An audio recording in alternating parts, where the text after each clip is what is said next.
How did you get below rock bottom and then make your big comeback? My very first semester of college, I got pneumonia for the first few weeks. A week after that, I got a yeast infection, a very painful one too. Then I fractured my wrist a few weeks after that. Then, after I'd been home for Thanksgiving for a week and had to go back and finish the last 2 weeks of the semester, I thought, well, can't get any worse, and I was hit by a car a week later. Going into my last year of college, had some troubles with mental health after all that, but I'm figuring it out and I'm happy with where I am currently. My older brother passed away shortly after I found out I was cheated on by my girlfriend, all while I was homeless and slowly losing the use of my left leg due to illness. Then I got the news my innocent, autistic little brother got cancer. He's been in remission for a while now. Current biggest worry is about Batman or something. He's a great kid. I quit smoking cigarettes, green herb, and taking oxy at the same time cold turkey with no help. My mental health deteriorated pretty fast. I felt like I really lost my mind for good. Took me a year to recover and feel relatively normal again. Every month that goes by from then, I feel better and better. Time was needed, I guess, for my brain's chemistry to balance. I still have the occasional craving for cigarettes. Not enough to restart, but when I see people enjoy their smoke, I sometimes feel so much envy. I don't miss the oxys at all, though. That crap is dangerous, and I'm happy that I stopped.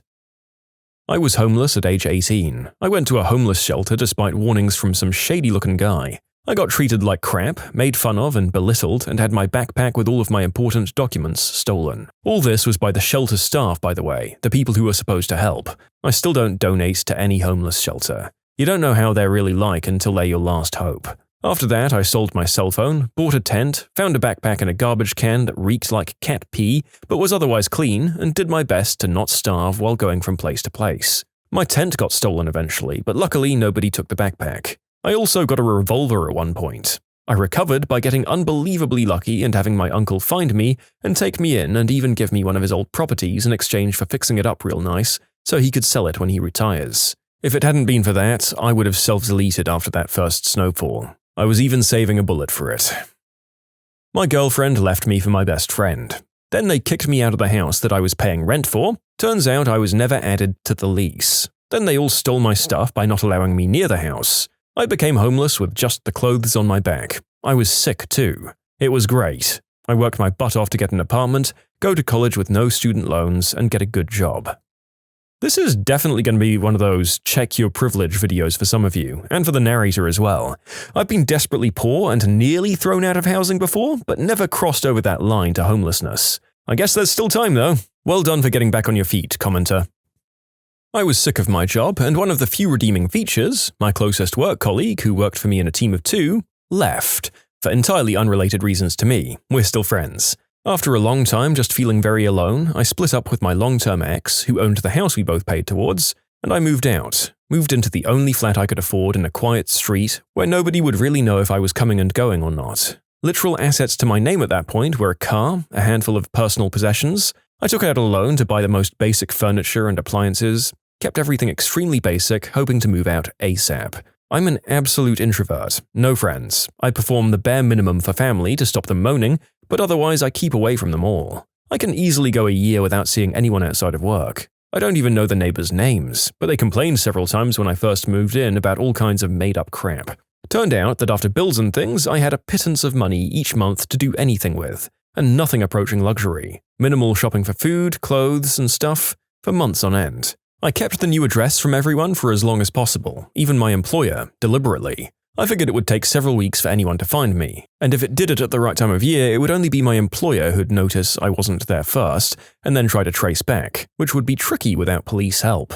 Started writing something to explain it all, and at the bottom of the page I had a set of boxes for all the people I wanted to say something to. After a few months of trying to finish it, there was still nothing in any of the boxes. It was a small list of names of people who might notice and might be a little sad, but nothing in particular to say to them. I deliberately started spending time with those people, in case it was the last, and even found myself leaving them on, well, not quite a speech, but saying something they'd be likely to remember if they didn't see me again afterwards. But I worded it so it wasn't seeming unusual at the time. Which worked, by the way, nobody ever suspected. A year later, I'm still there. Not quite as rock bottom as I was then, but not much better. Made a set of deadlines for if it's not improved by X date for when I finished paying for certain things, and having some spare money. I had a couple of little free, cheap holidays with some of the people on the list. Again, always thinking, in case that's the last time, because I don't see those people that often. A 3-week vodka binge. I woke up in the hospital in restraints. It could only get better, to be honest. My girlfriend cheated on me, my uncle died in a house fire on Christmas, my cousin was shot 30-something times because he was in psychosis and tried to take a car, I watched my grandpa slowly wither away from a rare disease in his abdomen, failed all 5 classes that college semester, tried to end things but couldn't figure out how I'd self-delete, so that ex that cheated on me called the police, so I got charged for having alcohol. There was no miracle turnaround in the end, but I'm getting back to normal slowly but surely. I tried to not be alive anymore. I got caught at the right time by my mum. She broke down, told me it was all my fault and I was shaming the family name by taking the easy way out. I ended up staying at the hospital longer than necessary because my mum needed an excuse. I started planning elaborate ways to no longer be among the living and making it look like an accident or from a disease, an end that won't shame my family. I caught a bad case of tuberculosis. Laying in bed, I got a deliriously good idea. Start throwing up whatever I eat or drink. Take meds on an empty stomach. Take extra pills or take no meds. Having a weak stomach, now I'm coughing up fresh blood in the bathroom or wherever. I hide them away. Say that I'm taking my meds, nobody figures out. Go to bed one night, wake up in the hospital. I'm too weak to speak. I can't make much sense, but I somehow feel disappointed. I see my best friend beside my bed. She's crying her eyes out. Sees me, still crying, she says she knew I'll survive battling this disease. She says she wouldn't know what to do if I died. Continued to say many things that I've forgotten about. I feel like I've betrayed her. I'm crying with her. Long story short, I crawled out of the basement of rock bottom thanks to my best friend. Mine's still ongoing, but I overcame a substance addiction and major depression and found my dream job. Well, old mistakes came back to haunt me and led to an arrest and 1 month in jail after having had a baby 3 months prior. I was facing years in prison for a first-time offense when I got home to find out my dear husband had cheated while I was locked up. Then I lost my home and struggled to find work when I'd previously been able to find really good jobs. I'm finally working, but definitely not my ideal choice, and I'm still dealing with my case. I'm still hoping to recover from it all. I went to my dealer's house to score some smack. He lived in the basement of his grandma's place. Her entire place was decorated in pure white frilly pillows with Jesus' face on them. I hadn't gone twosies in like 3 days, and while we were waiting for this guy to arrive, we smoked a cig, which loosened up my bowels nicely. I took a number 2 in his grandma's bathroom, and in my borderline withdrawal stupor, I didn't realize that the toilet hadn't flushed completely. Flash forward a half hour to when the good stuff arrives, and we both get higher than God's left testy. I always smoked my smack off tinfoil, and it always made me throw up.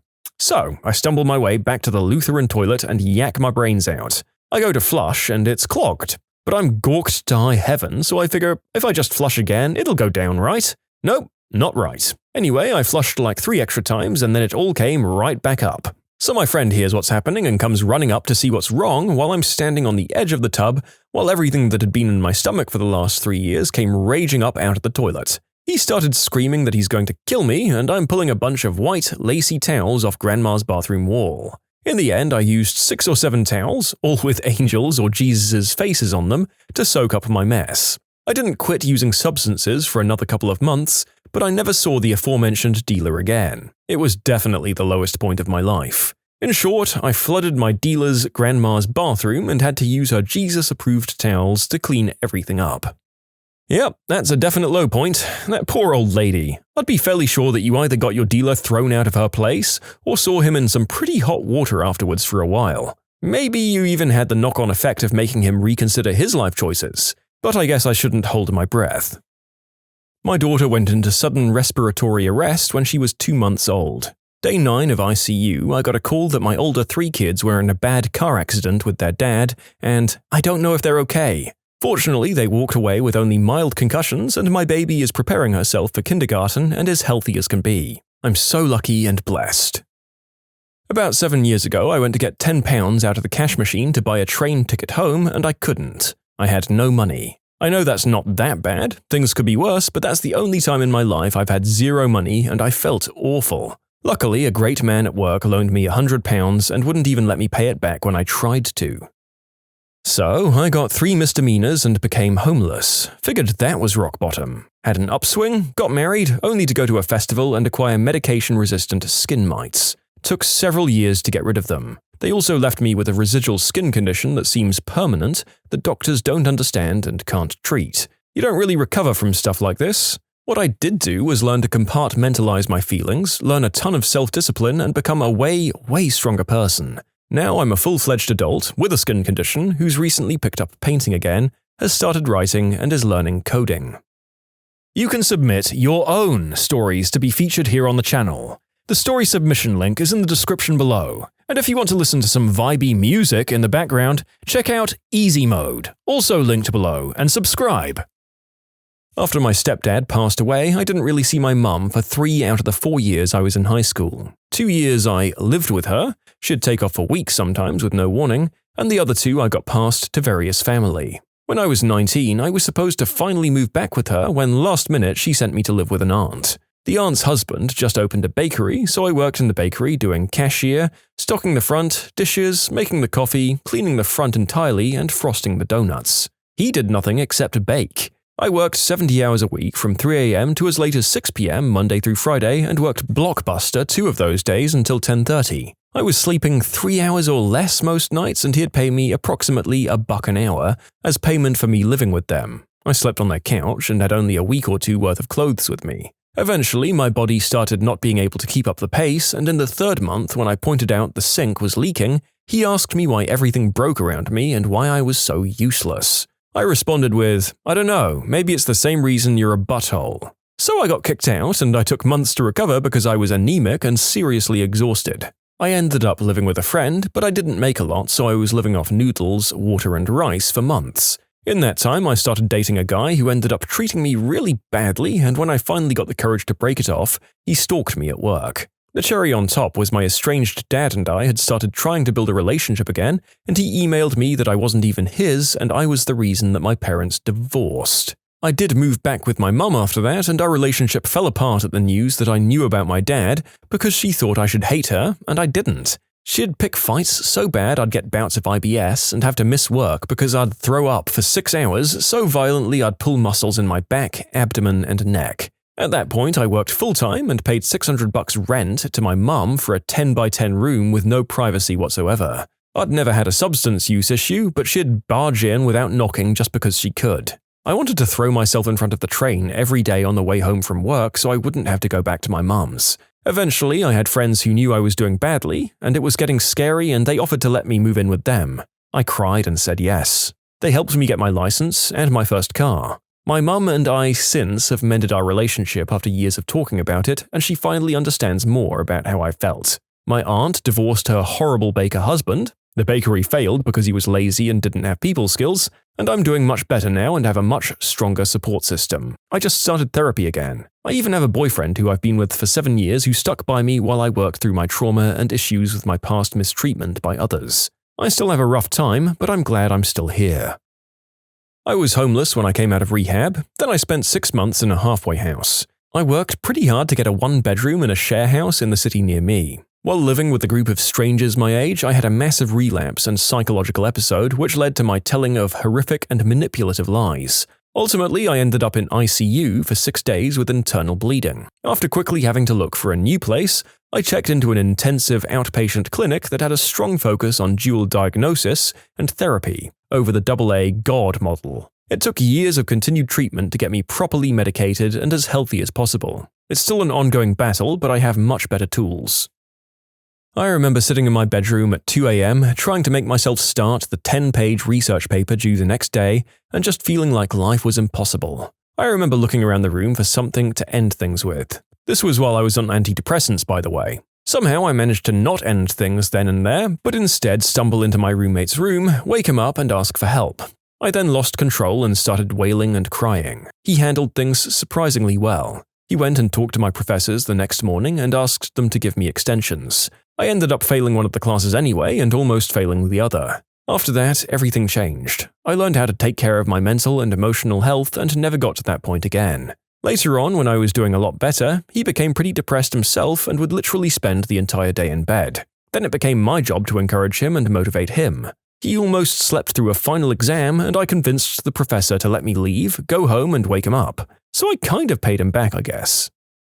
Good on both of you. Friends make all the difference in the darkest periods of our lives. The narrator mentioned before that he was pretty poor and nearly out of home for a while. Well, that might have definitely crossed over the line if I hadn't had such great friends helping me out. Look after your nearest and dearest, folks, because with any luck, they'll do the same for you anyway.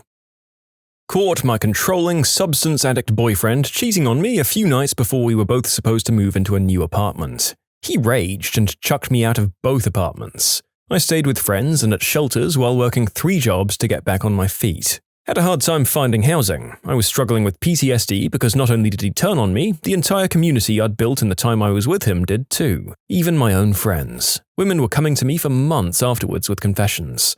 I was also trying to stay sober during this time. I had nobody, was estranged from my family, wanted to just not be alive anymore. Eventually, I found housing with one of my remaining friends. I adopted a cat and worked really hard to replace all my furniture. The apartment was crap, but it was the first place I'd felt safe in years. Fast forward 2 years, I'm still working a lot, but I live in a much nicer place now. I have better friends and don't suffer with PTSD so much. My ex's actions still haunt me, but I'm a lot stronger and trust myself and my instincts more now. And I'm still sober.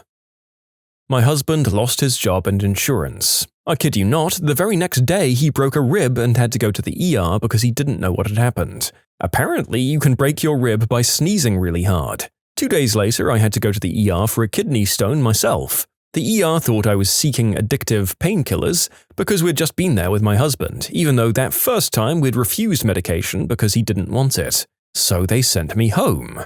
Of course, this wasn't free, and they were really mean about it while I was trying to take severe pain like a champ and not cry because no one believed me. The next day, I'd thrown up so much from the pain that I'd damaged my esophagus and started throwing up blood as well. My throat felt like it was on fire and I couldn't breathe properly. We Googled it and every website said, "Get your butt to the ER," so we reluctantly went back. I won't go into that experience, but we basically had to beg the staff to see me after I'd laid on the floor outside the triage, in and out of consciousness for 6 hours. After they finally told me what had happened, they sent me home.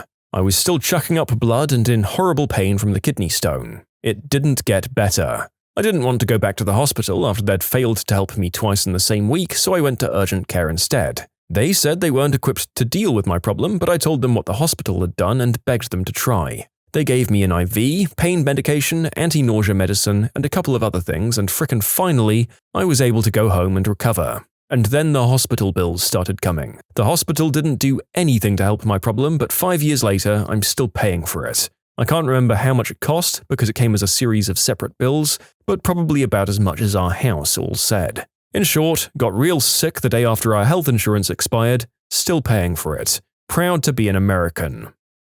It was the depth of my eating disorder after starting a really crappy internship in the worst apartment I've ever been in. My landlord was a smackhead who wanted me to sleep with his friends. My roommates were 2 much older, creepy men. My workplace often had fires on the warehouse floors and didn't refill their fire extinguishers. And to top it off, I was going through withdrawal from my depression meds because my psychiatrist refused to do anything but raise my dosage when they didn't work, which was always. And my parents said I was slurring words now. The basement of rock bottom was staring at every single one of my ribs in the mirror in that crap hole, having not eaten for 4 days and being dizzy from withdrawal, crying because I knew I was worthless and still needed to be thinner. How did I get out of it?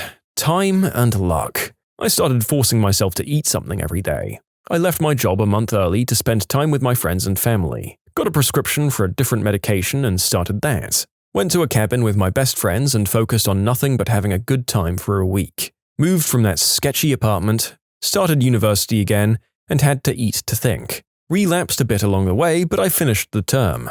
Then I started a new internship and discovered a group of people and an industry that I loved. And after 4 attempts, I finally found a therapist that I clicked with and have been working through my issues with since. I'm not out of the woodwork yet, I don't know if I'll ever be, but I'm at the edge looking out, and that's so much better than I ever imagined. Just over 5 years ago, I was homeless, in active addiction, and others were deciding if I should go to prison. Then the universe decided to show me that hell does in fact get deeper, and took my fiancé from me when he took too many substances. I decided I had no idea how to live life and started taking advice. I let other people help, no matter how much I hated their solutions. I went to treatment, did what was suggested, I got clean, and slowly, very slowly, learned how to take responsibility for myself. I started making the right choices, no matter how hard they were. Today, I have the career I always wanted, with money in the bank. I'm married to the love of my life, and our relationship is better than I ever knew was possible. We have a beautiful 6-month-old baby boy who has my blue eyes. Friday, we bought a house that we're in love with. If your life is a mess, it's probably not everyone else's fault. You should probably stop thinking you have the answers. Let go of the past and take responsibility for yourself. No matter what's happened to you in the past, it's still your life to live and you are responsible for it. Believe in yourself because your belief is the only one that can change your life.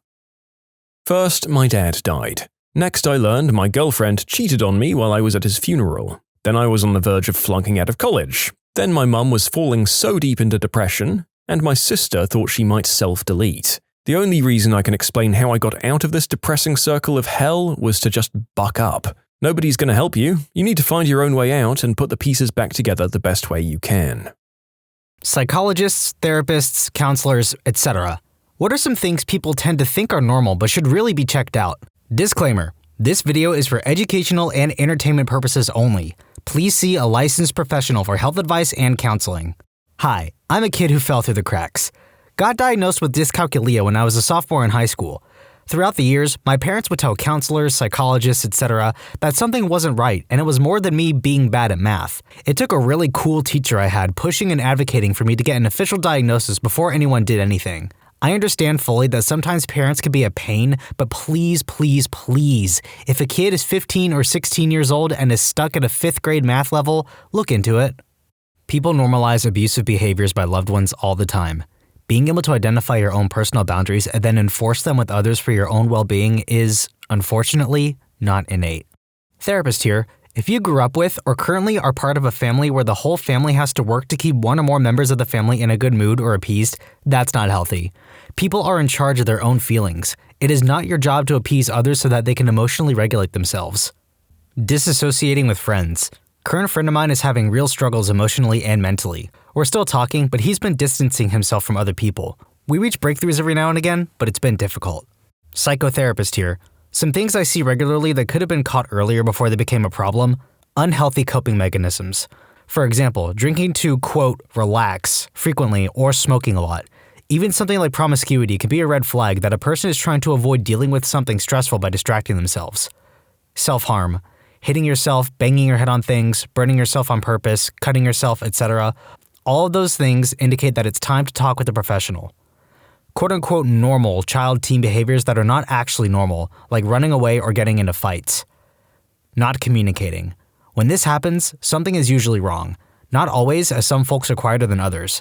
But if a child, teen, or adult rarely speaks, or if they're silent in the presence of their parent or significant other, it's time to get them to see a professional alone to have their safety assessed.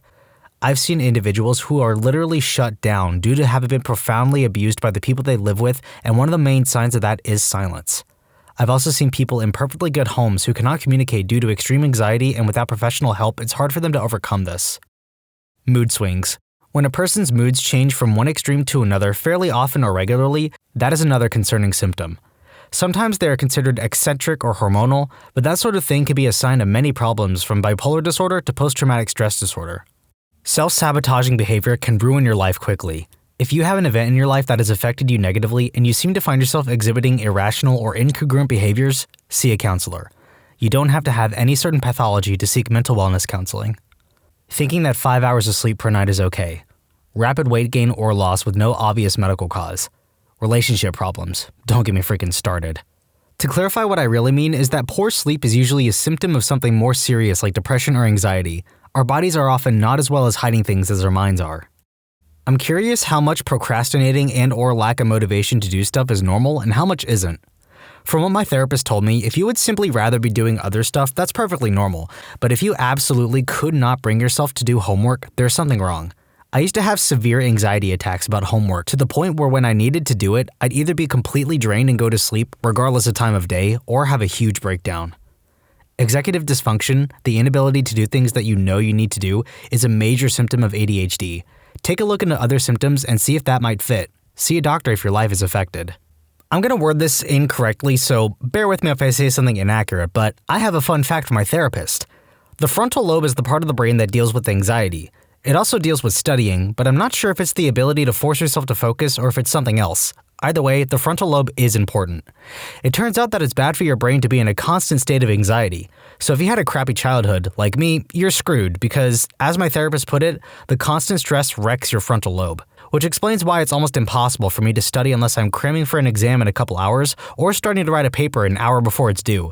I can't activate the part of my brain necessary to focus on my task if I'm not in a state of panic. I don't know anything about how it ties into things like the fact that I keep my clothes strewn around until 10 minutes before a guest shows up, but I suspect it might be a similar thing. So I'd say that my major lack of motivation isn't normal, and it makes me wonder how much better I'd be in my classes if I'd had a normal childhood.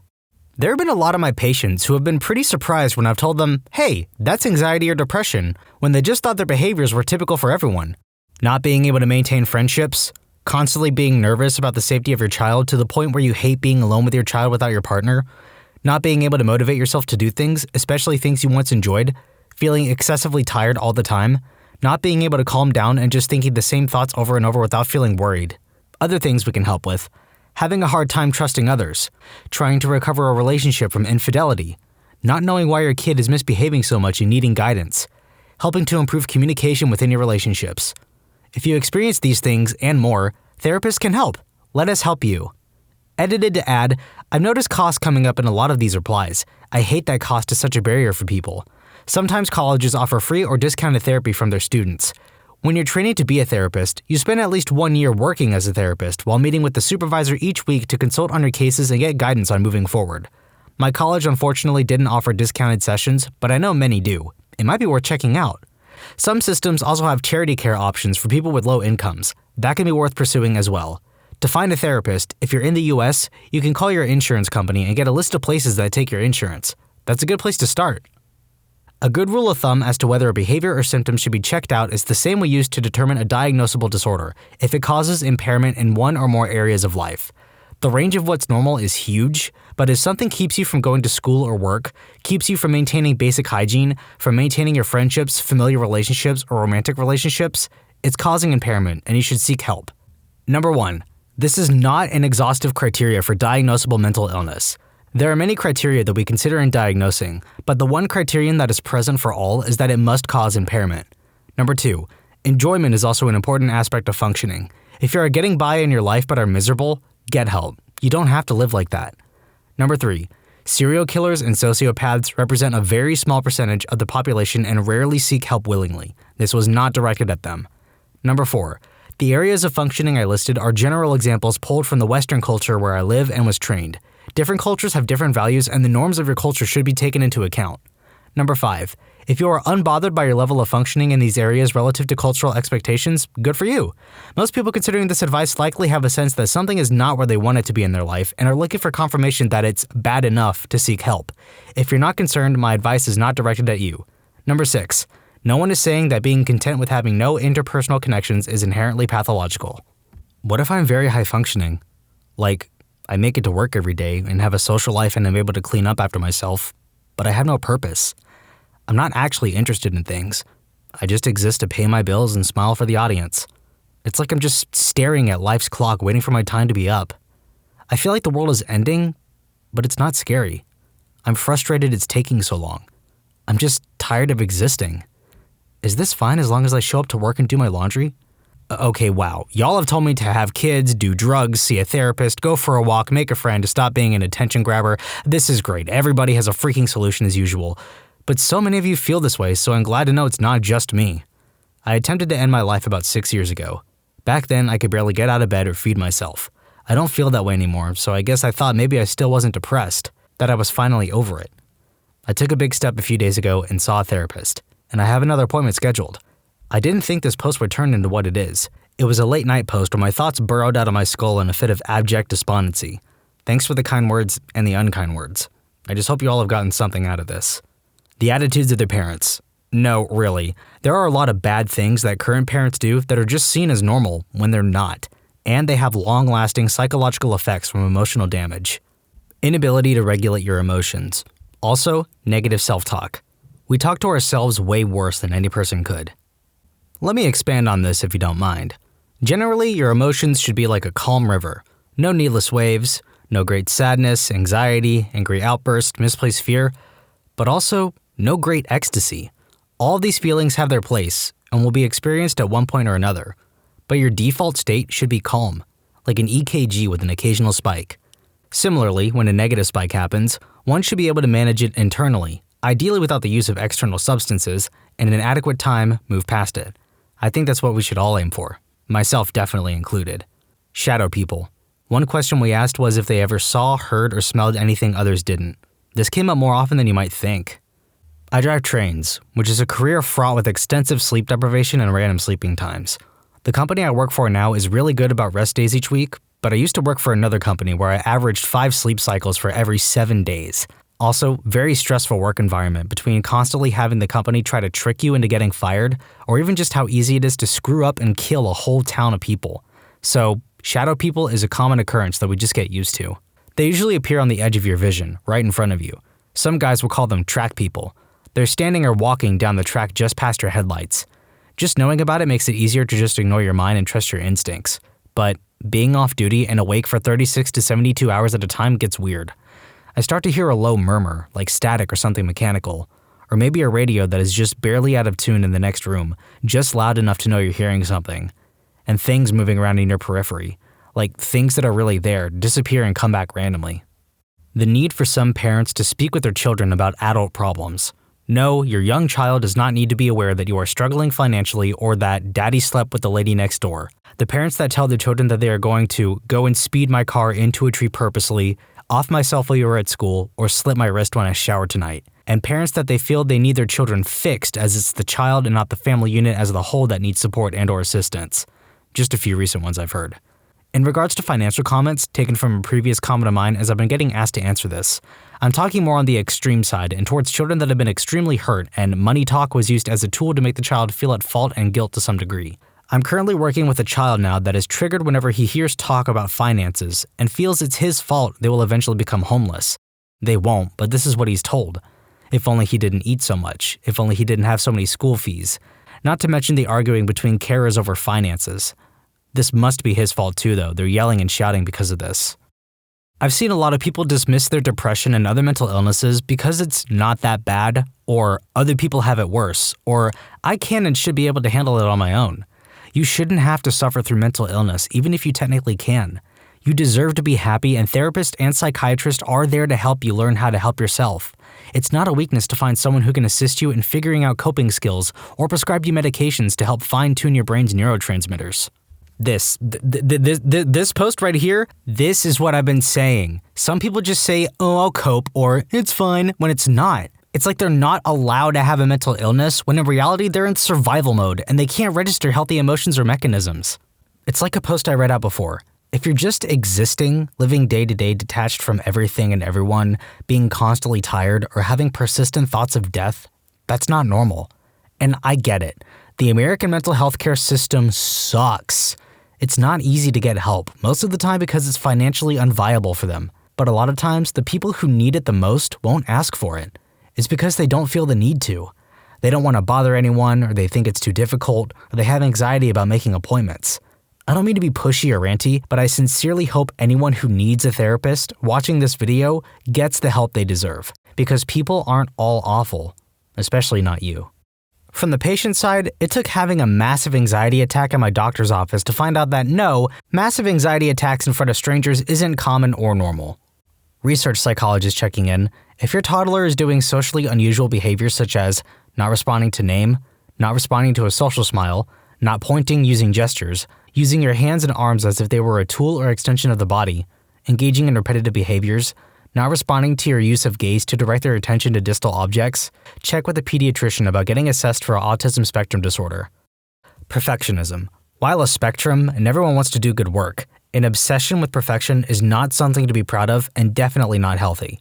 Healthy work ethic is doing your best and then letting go, as in recognizing no matter how much effort you put in, the result is, to some extent, out of your control. And that's okay. The intent and effort counts more than the end result. If you get obsessed with the end result only, you will hurt yourself because you never have full control over your end result, but you do have full control over the intensity and dedication you will put in, even if that doesn't translate well. It is a fact of life, sometimes things don't work out. So people who never, and I mean never, have anything less than flawless work all the time are paying for it somehow. Burnout or mental stress or overtime or medications and drugs to keep going or etc. It is pathological to want or to think you can realistically have such control that your work is flawless all the time. I'd like to point out that there are tons of things that are normal but are not healthy or ideal.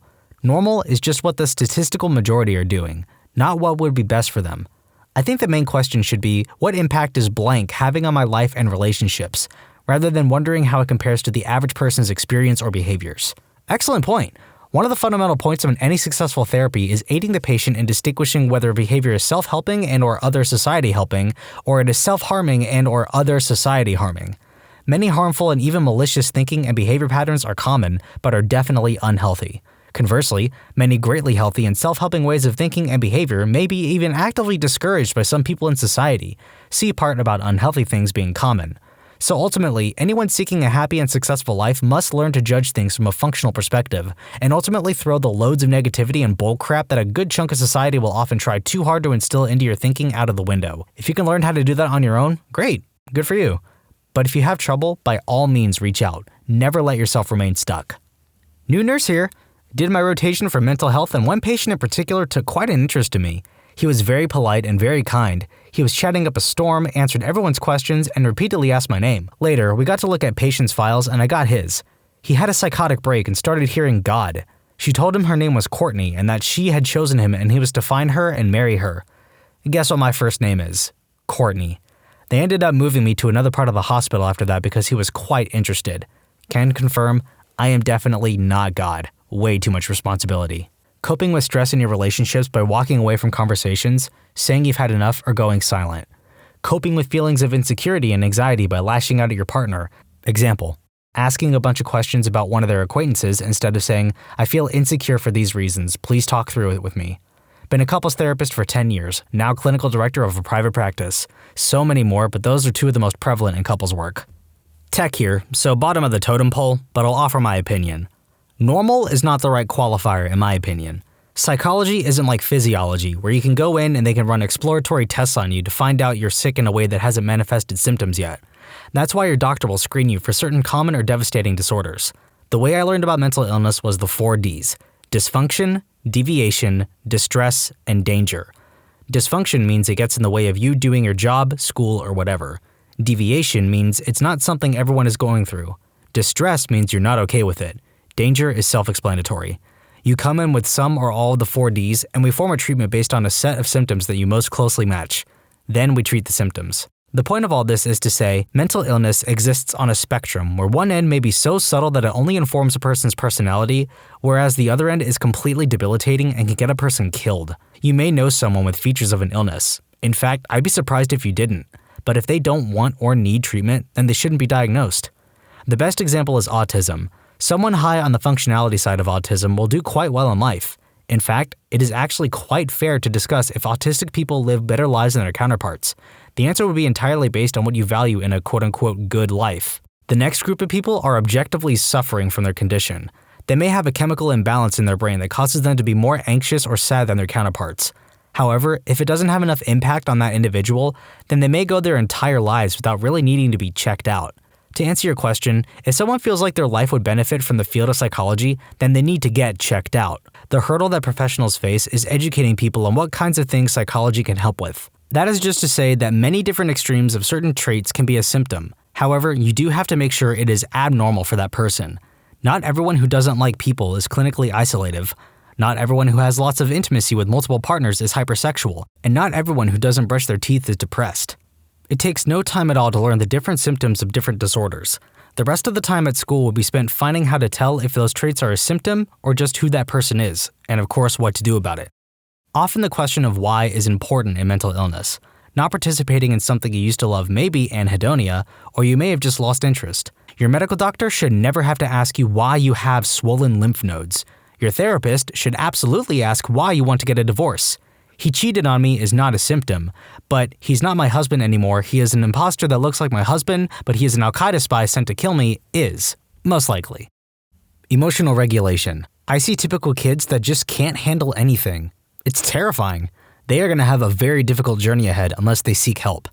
Dismissing your own feelings, your own thoughts, and your own internal voice saying something isn't right because others around the world have it worse. Devaluing your thoughts and emotions is a quick path down to making them louder and more painful. Rage and anger outbursts. I'm shocked by how much bad behavior during an adult tantrum is written off with little or no concern. Oh, that's just how he gets when he gets mad. He'll calm down. No, adults should be able to regulate their anger and handle it appropriately. Everyone gets angry. That is totally normal. But we shouldn't find ourselves escalating so easily and responding in ways we later regret.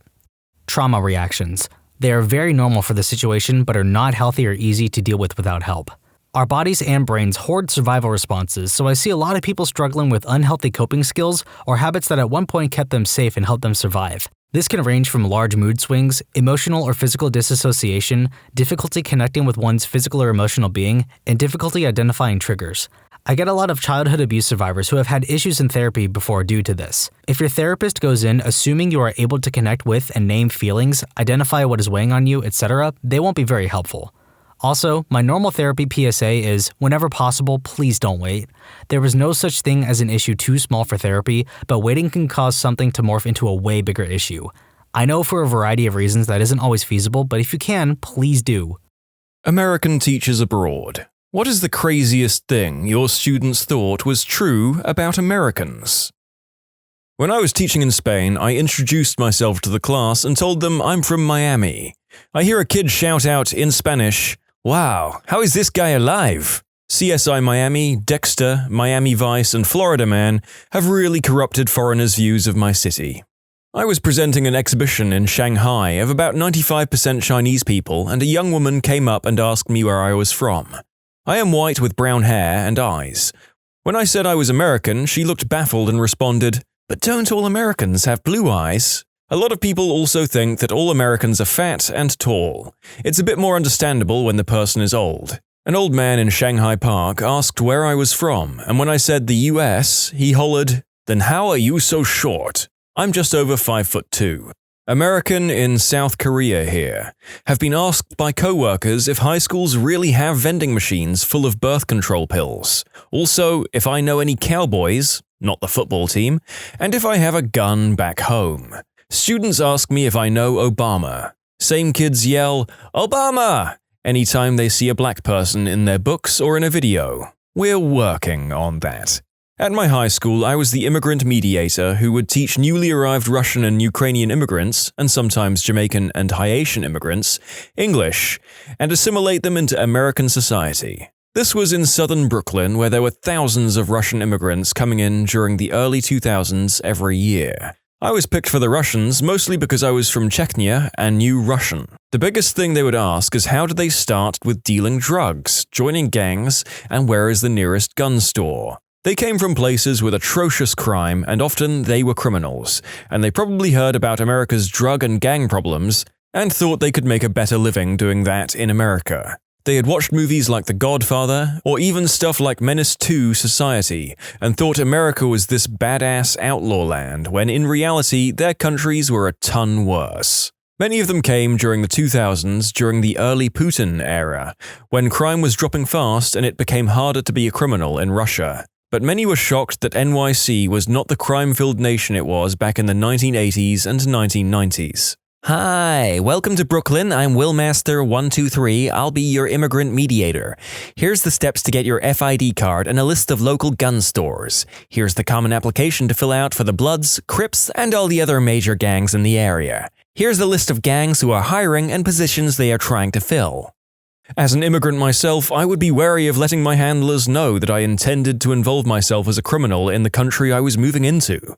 They asked me to explain what white trash meant, and then they got confused when I said that it didn't apply to black people. A friend of mine did a few years teaching in South Korea, and every new class he taught, there was always at least one kid who would ask him if he knew Leonardo DiCaprio. They were always so disappointed when he said no. When I was teaching English in Japan, I had a 15-year-old girl ask me if I saw everything in blue because my eyes are blue. I almost laughed, but she was dead serious, and everyone else looked at me expectantly while waiting for the answer. Not a specifically American stereotype, but similarly indicative of an insulated culture. Which actually reminds me, I also had an ethnically Japanese co-worker who had grown up in Las Vegas, but who also spoke Japanese. His students often refused to believe he was American. They thought it was some elaborate ruse. A guy I knew when I lived in Central America asked if there was time to get out of the way of the snow. Upon questioning, it turned out that he thought that snow fell all at once. Foomph! Like a big blanket. Had some family come up from Mexico to visit for Christmas. It snowed and they all ran out to play in it, then quickly ran back inside. They were shocked at how cold it was. Like they didn't think they needed gloves and jackets to have a snowball fight. My cousin said, "We knew it would be cold, but we didn't think it would be that cold." I got a few surprised looks when I told students we didn't sleep with our shoes on. Taught in Spain for a bit, I was asked multiple times what kind of machine gun I owned. I swear, if anyone else stereotypes us Americans as gun-toting hicks, I'm gonna take my M16 to their city and see what they call us then. First question was where I'm from. Detroit. Subsequent questions asked in no certain order. Do you have black friends? Have you shot someone? Do you own a gun? Yes, no, no. I'm skeptical. Real Americans are taken to Walmart at birth, where they are issued a firearm, a six-pack of Bud Light, and a Republican voter registration. Are you sure you're an American? An exchange student from Italy was disappointed when he came to Colorado and attacks by Native American tribes weren't a regular thing anymore. I was teaching elementary school in Seoul. The day's lesson was about asking people what they ate for various meals. Kimchi is eaten at every meal in Korea pretty much, and I asked one of the students if he gets tired of eating kimchi. He says, "It's okay. You don't get tired of eating hamburgers at every meal, right?" As a note, I am very thin.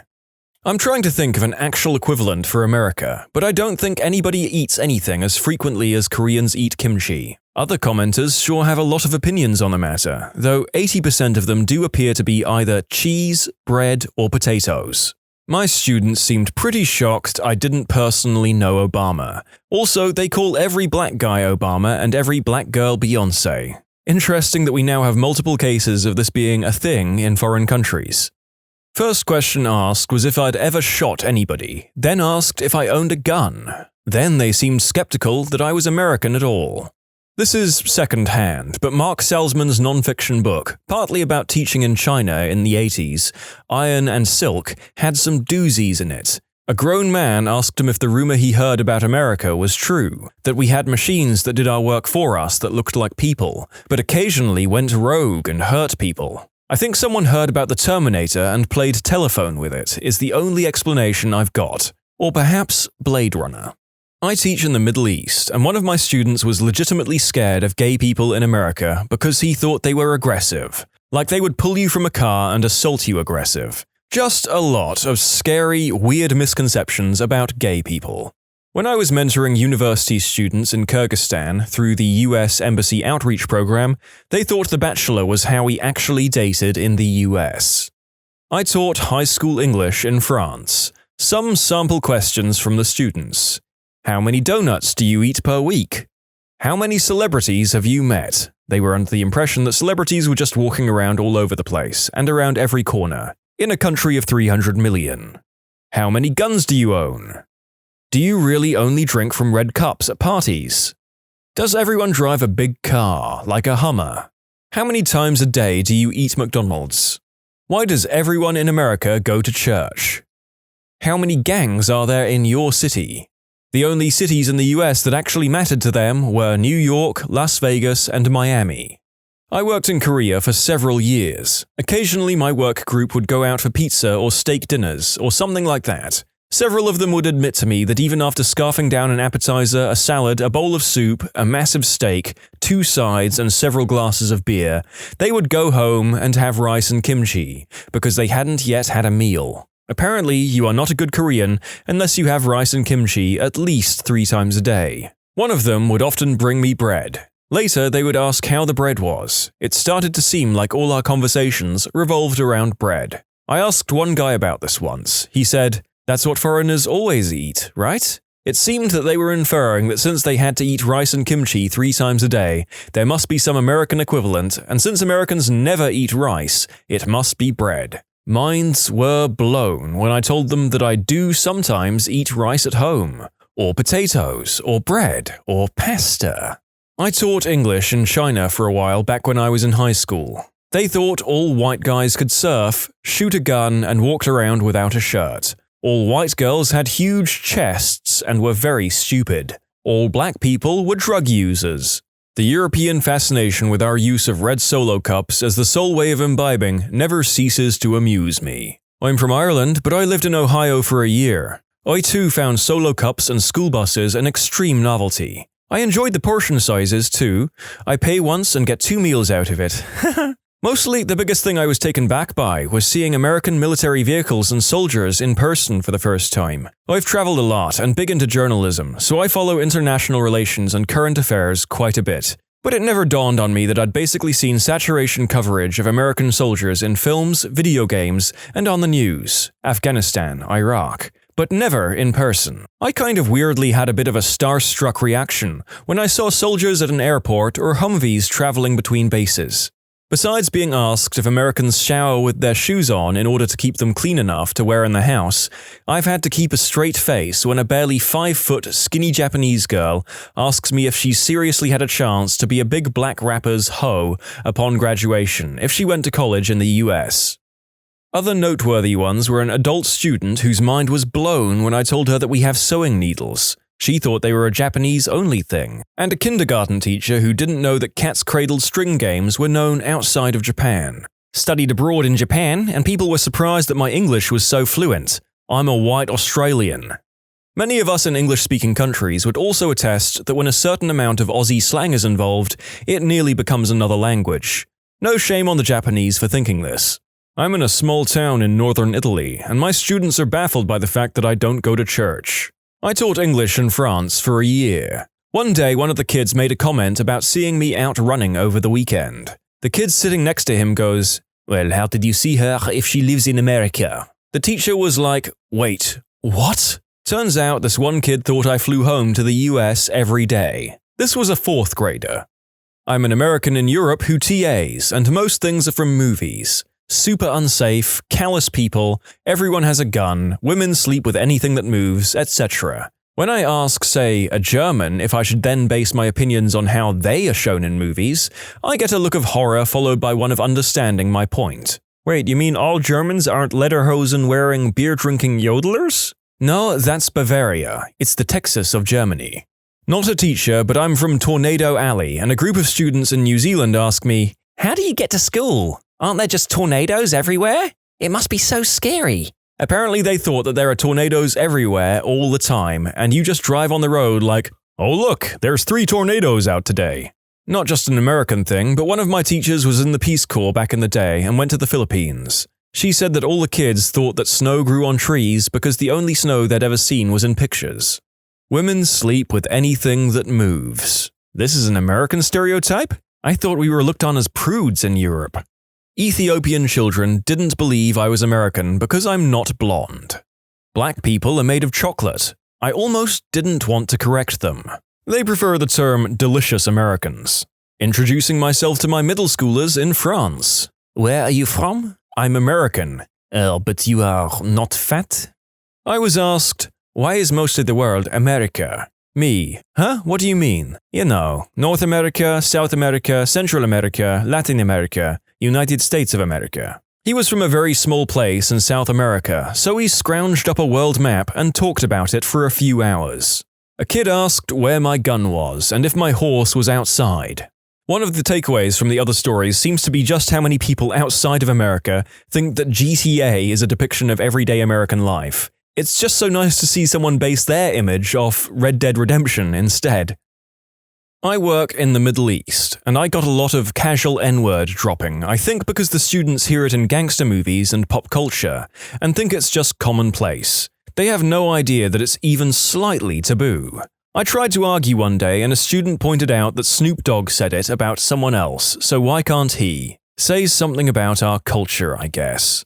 I am not a teacher, however my brother is over in Germany. He told me that he went to a skate park and got thirsty, so walked to the snack bar area to get a water. My brother, "Hey, could I get a water please?" Snack guy hands him the water. "No, No, here it's free. My brother, I appreciate that, but I would like to pay. Snack guy, no, it's free. See, I'm not a Nazi. My brother, oh no, I wasn't implying that you were. Long story short, apparently some German people think that they are all Nazis still. I taught a few English lessons in China while I was working there, and was surprised that only a few minutes into my first lesson, there was a widespread gasp when I began writing basic phrases on the board. Several hands shot up into the air immediately, and I quickly realized that everyone's question was how long it took me to train myself to write with my left hand. The average age in the class was probably 35, and all had thus come from a generation where they were forcibly taught to write with their right hands, even if they were natural lefties like myself. Not quite to the point of this thread, but it sure was interesting. My mother taught in Australia from 1979 to 1986. Her students found the way she pronounced things strange at times, but other than that, nothing weird. The students just accepted she was American like a lot of the people they saw on TV. She said the adults were worse. My mother is African American, so she had to deal with racists. My uncle called her a Negro until my father told him to stop. She also dealt with some guy on the street who called her a bloody Negro when he bumped her car with his car. My father was with her and instructed her on how to insult him, so she pokes her head out of the car and calls the guy an effing wog. Having an African-American woman yell that at him caught him off guard, so he shut up and drove away. Also, a lot of the Australians my mother interacted with found her natural hair very, very interesting. I taught English in China for a summer. One of the Chinese teachers, a college graduate, told me that China is vastly more ethnically diverse than America because in America, you only have white people and black people. I wasn't teaching, but while traveling I was asked by some school kids from London to confirm that it's illegal to talk in elevators in the States, especially New York City. From New York, can confirm. Not a teacher, but did do volunteer work in a lot of other countries. How I disappointed people in various parts of the world. I did not know Britney Spears, Chile. I could not take them with me to adopt, Brazil. I was not fat or stupid, Germany. I could speak Spanish, Spain and Chile. No, I am not super easy and will not have adult fun times with you, Iraq. I don't own any guns and do in fact know my way around international politics, Netherlands. I'm actually an atheist, also Netherlands. Canadian in Japan. When I worked at junior high school, one of my co-workers thought all North Americans just don't eat fish, or rice, ever. At all. He was shocked when I told him I ate fish and rice all the time as a kid. I'm pretty sure he thought it was just an Asian thing. My sister went on exchange in Germany for a semester last year. Someone asked her if all Californians surfed to school. My kids here in Korea were shocked when I told them I couldn't remember my blood type, because pretty much everyone here knows theirs, and it's supposedly related to personality traits. I told them that blood type isn't really that important to Americans, and they didn't seem to believe it. While teaching 4th graders how to tell time, they told me that they go to bed anywhere between 11 p.m. and 1 a.m., and they definitely didn't believe me when I said that 4th graders in America go to bed earlier than that. To them, I guess kids everywhere are sleep-deprived. Also, a 3rd grader once asked me why I'm so dark. I'm mixed black and white. Not a teacher, but I had a friend in Germany while I took German. We exchanged papers and edited them for each other for our foreign language class. Apparently, her English teacher said that all American schools start at 9 in the morning. I lived in a rural area at the time where we started at 7:30. It took her a while to believe me. I taught in Mexico for a brief period of time. Here were a few of the odd misconceptions. My students couldn't believe that I grew up without a maid and that I had to work through high school and college. They thought that even the poorest people lived in nice houses and owned laptops, smartphones, nice cars, etc. They didn't seem to believe that food insecurity and extreme poverty existed in the US. Thanks to Hollywood's racist portrayal of black Americans, my students seemed to share the idea that most black Americans were gun-toting thugs. Some of them even said they would run the other way if they saw a black person walking down the street. None of them had ever seen or met a black person in their life. I did my best to convey that this was in no way true.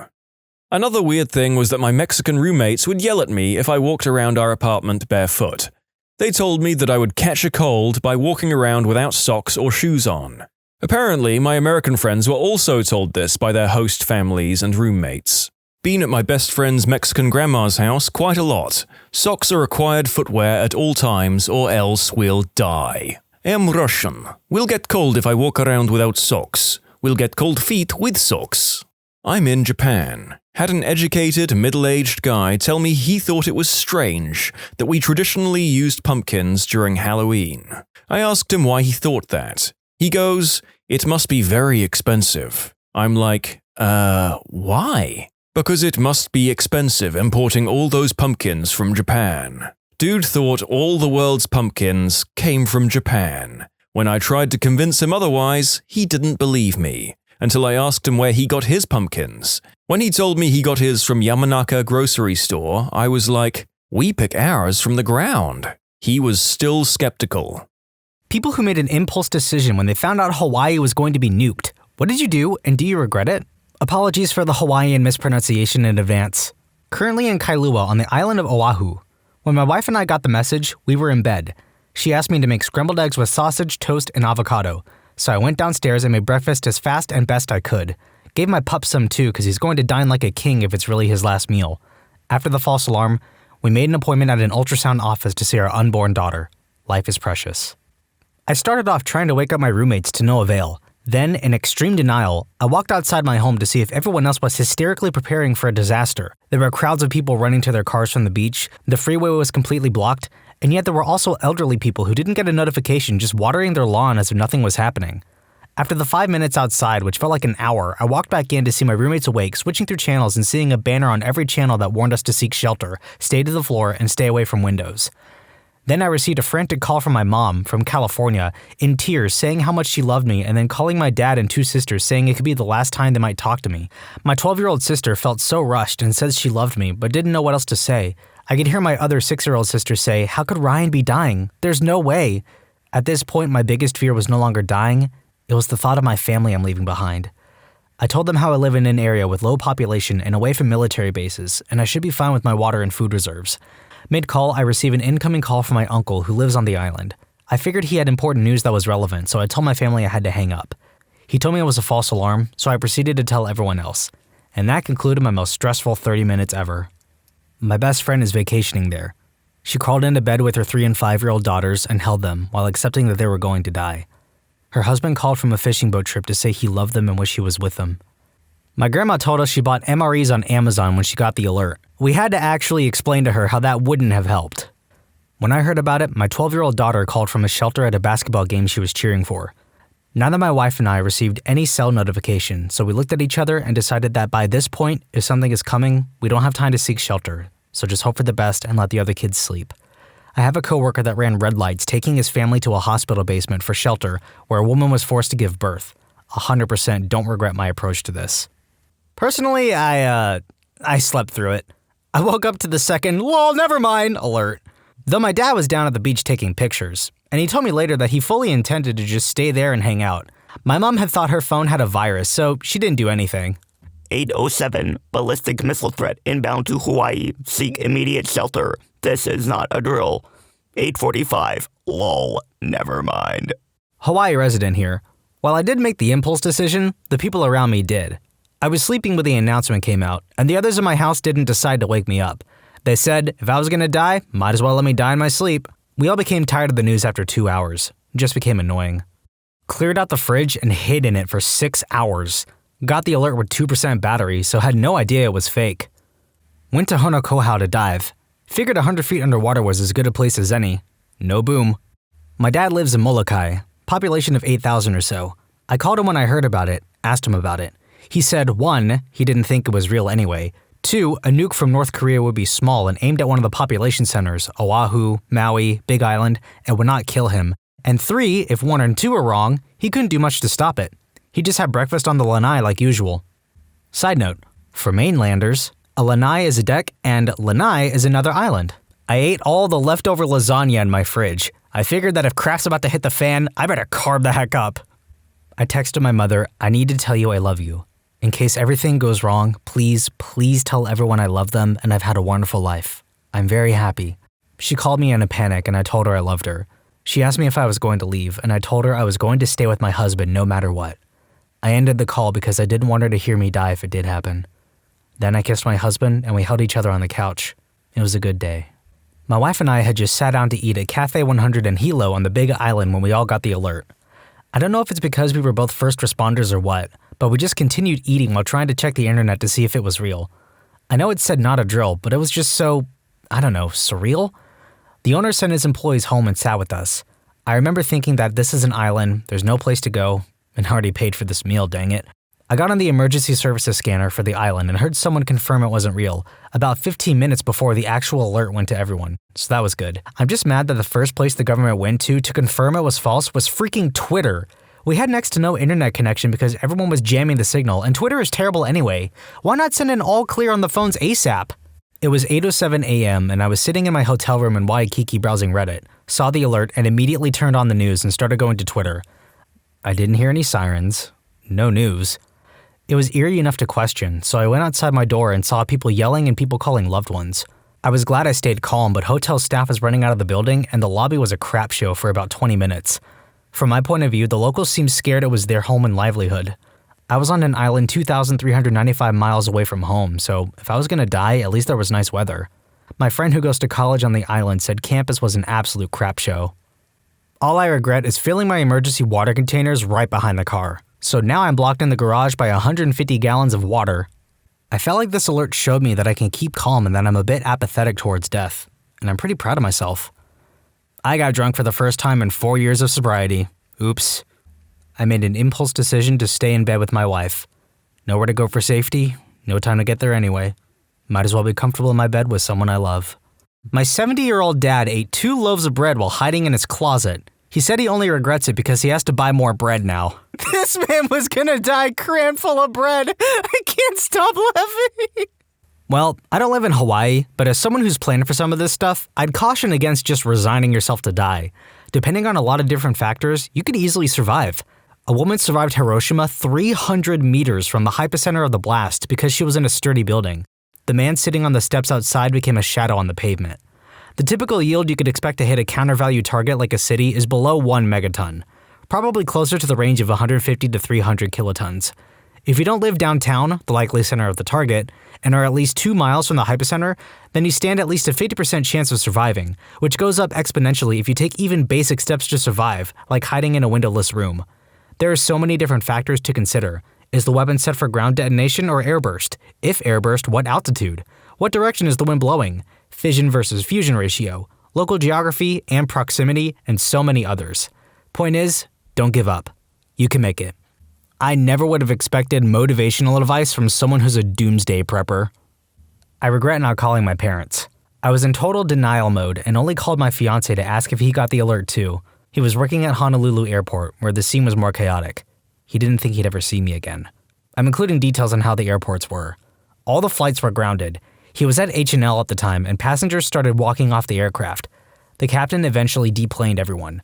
Security and TSA were as clueless as everyone, and couldn't direct anyone to shelter because there really isn't one. Some people ran out the terminal, presumably to get to their cars and drive home. I was at Hilo Airport at the time, but some tourists were huddled together, praying and or crying. We managed to get our car before all the rental stands closed up. He also said at Kona, TSA allowed all passengers through to seek shelter inside. Not sure where though because it's open air. When the all clear came through, all passengers had to exit and be rescreened, causing massive flight delays. I was in the living room changing my 2-month-old son's diaper. My wife was in the bedroom sleeping in.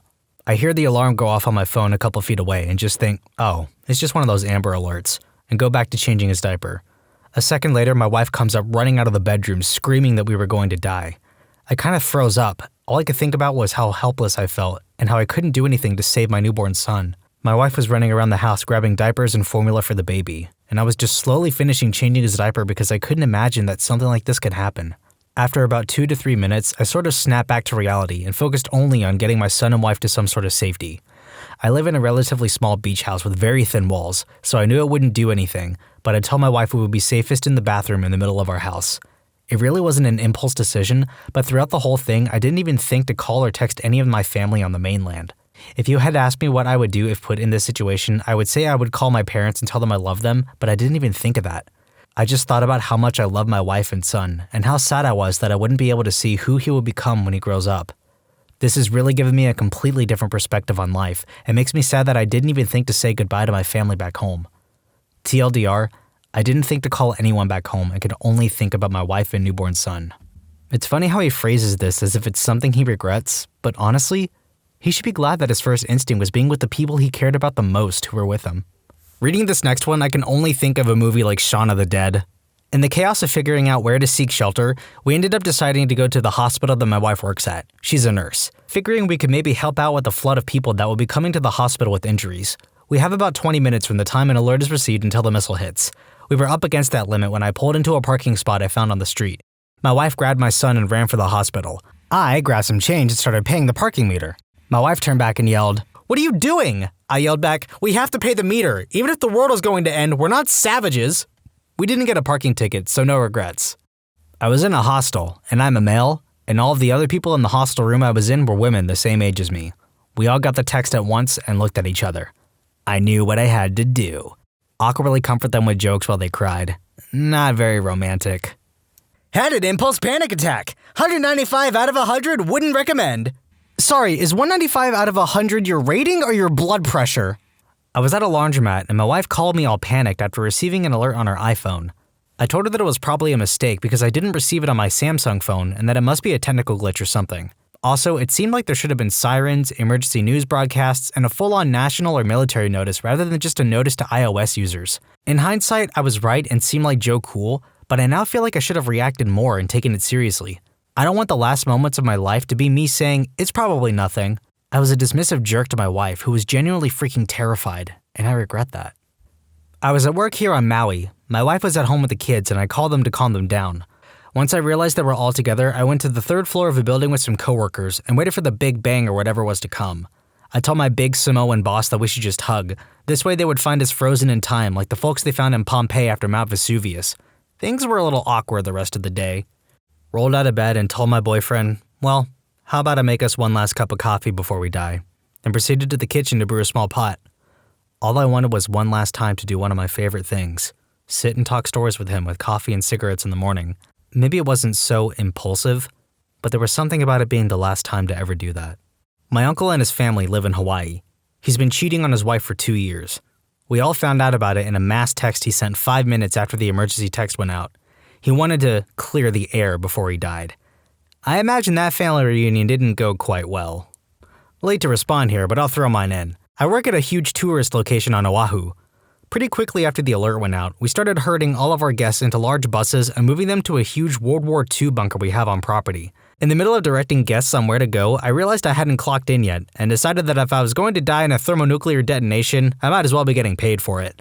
I clocked in, then hopped a small bus with a few of my friends and workmates and headed toward the bunker. Once we got there, we decided that we really didn't want to die in a concrete cave surrounded by people we really didn't like. So we just kept driving to the other side of the property and hung out in the back of a big valley for a few hours. So I guess the impulsive thing I did was purposely avoid shelter and instead go somewhere beautiful? I told my girlfriend not to worry about it and go back to sleep. Her mom called her not even a minute later crying, telling her to wake up and that she was rushing home now. She thought I wasn't scared, but if it were real, we wouldn't be able to do anything about it, so I just wanted her to be in my arms for our last moments.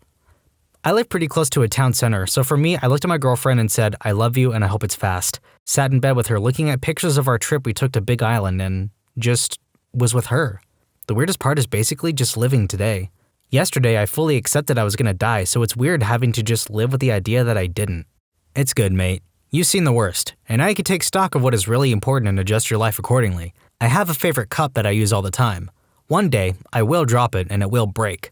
This is the inevitable end for a cup, but I will still be devastated that it broke. I will curse myself for not being more careful as I pick up the pieces. But if I accept now that the cup is already broken, then every moment with it is precious. This is some Master Oogway levels of philosophy right here. I swallowed a bunch of popcorn seeds. I thought it'd be really funny if people found a bunch of popcorn around my burned body. I came out on social media. I don't completely regret it, but I definitely lost some friends, and a lot of my relationships with my friends have become really awkward. Hi everyone, I just want to say thank you to everyone for being so kind. I can't believe I got this many responses. I promise I'm doing fine. I have some really good friends who are helping me get through this. I had some idea of who were the friends that I'd thought I might lose before I came out, but even though I expected it, it still kind of hurt. Thanks everyone for the comfort and advice.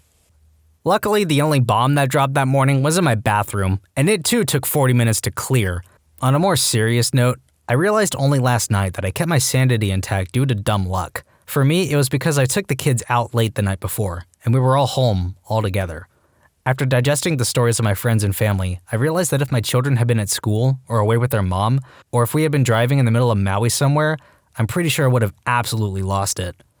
I woke my 2 young girls and told them we were making a fort in my walk-in closet, the only room with no windows. From there, it was a surreal 10 minutes where I grabbed everything I could think of that would be helpful. Water, juice, granola bars, blankets, shoes, tablets for the kids. At one point, I mentally decided I needed to stop gathering items from rooms with glass windows and retreat into the closet. At that point, I just put on my game face with the girls and furiously tried to find out what I could with my phone. I exchanged a few texts with loved ones and took a call from my ex, making sure I had heard. I realized now that I was spared a lot of mental trauma because I had my family with me. I was doing the best I could for them, and basically, I didn't have to make a lot of hard decisions.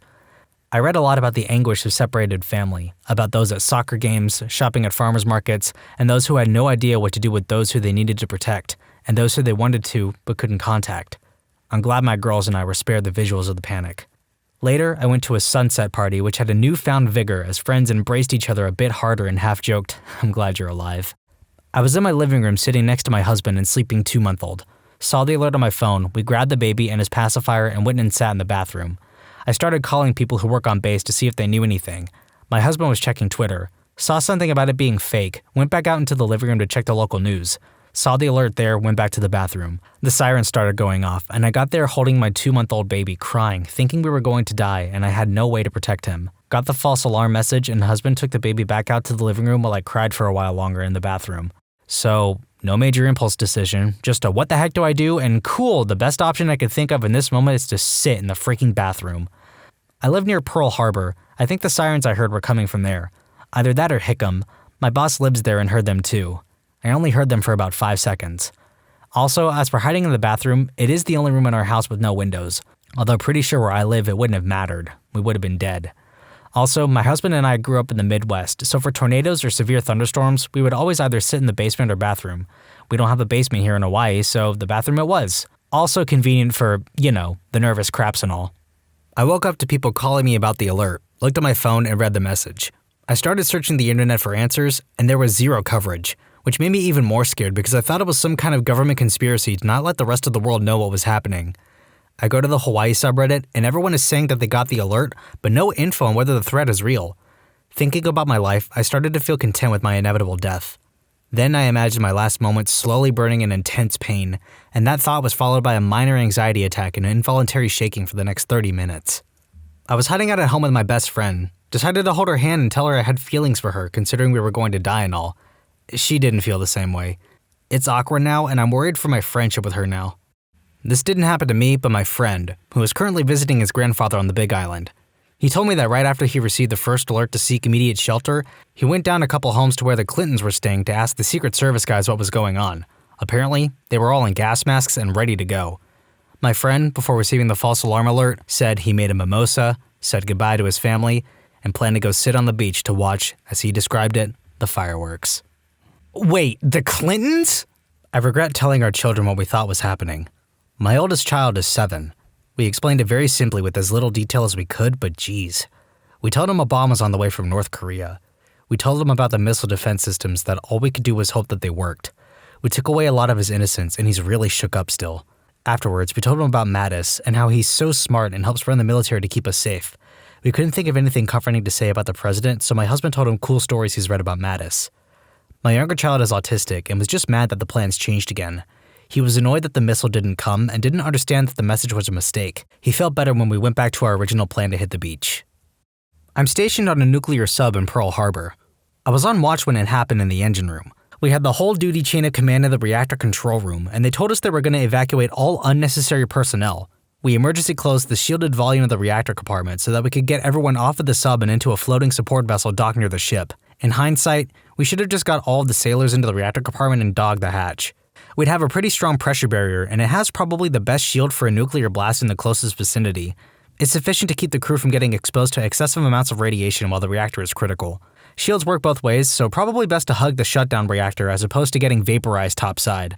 This will probably get buried, but I woke up at about 7:30 on Saturday morning to go check out some garage sales. I recently went through a tough breakup with my girlfriend of a year and a half, and I thought it'd be a nice way to stay busy and keep my mind off things. So I sat up in bed, took a huge rip off my dab pen, and hopped in the car to make my way down the mountain into town on the Big Island. About a mile down the road, my podcast stopped playing and my phone started blaring. I picked it up and read the message on the screen. Incoming missile. Take shelter immediately. This is not a drill. I rubbed my eyes and I couldn't believe the words that I was reading. I read them again and again before I pulled over, and as I was making a U-turn, I noticed everyone in their cars looking up from their phones with looks of horror on their faces. I'll probably never forget that. When I got in the door, I called my ex-girlfriend who was working at the Four Seasons, where she said people were losing their mind. I told her I loved her and how sorry I was for everything. She asked if her roommates could come to my house if they needed, and I said of course. Then she said she had to get back to work, and I begged her to leave if we got any more info.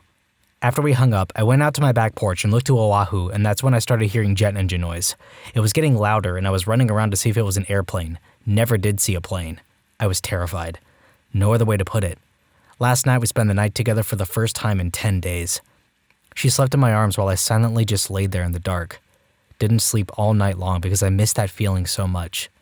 I didn't want to waste it by closing my eyes and passing out. I know we aren't going to get back together. It was a messed up day. This mistake shouldn't be swept under the rug. I feel like it was a very personal violation of public trust and people need to be fired at the very least. I hope no one ever has to go through that kind of fear and uncertainty ever again. I've heard stories of people I know who were sitting in bathtubs with their kids hysterically crying, people abandoning their cars and running on foot with their families. I want whoever is in charge of civil defense and the person who hit that button to be fired on the spot. Forget them. It's unacceptable. Firefighters. What's the dumbest person you had to save in a stupid situation? I once had a firefighter tell me that he almost died in a house fire while going back into the house to look for the owner. A neighbor was concerned about why the firefighter was still in the residence, so he asked another firefighter. This is about how the exchange went. Neighbor: why is that fireman still in the house? Firefighter: he's looking for the owner of the home. He's right over there with the video camera. Turns out the owner did not think it was important to alert the fire department he was out of the house. Instead, he was just taking a video of the whole event. The fire started because the owner had tried to smother his barbecue cooker flame with leftover wood from the siding that had been installed on his home. The owner did not realize it would burned his whole house down. Dummy tried to cross a 300-foot span of raging river in 0-degree weather on a snowmobile, and the machine was recovered days later. I'm not a firefighter, but I used to do a lot of disaster response work. Hurricane Floyd, eastern North Carolina. I had a farmer with a large family that refused to evacuate his house. Stubborn idiot. River had broke loose, floodwaters were coming up fast, and the police had given up on changing his mind. I drove my truck right up into his yard, rolled down the window, and asked him to dress his kids in something orange or bright yellow. He asked me why, and I said, so body recovery will be able to distinguish them from all the dead pigs floating around. He told me to F off, but 5 minutes later he had the whole family in the vehicle, and they got the heck out.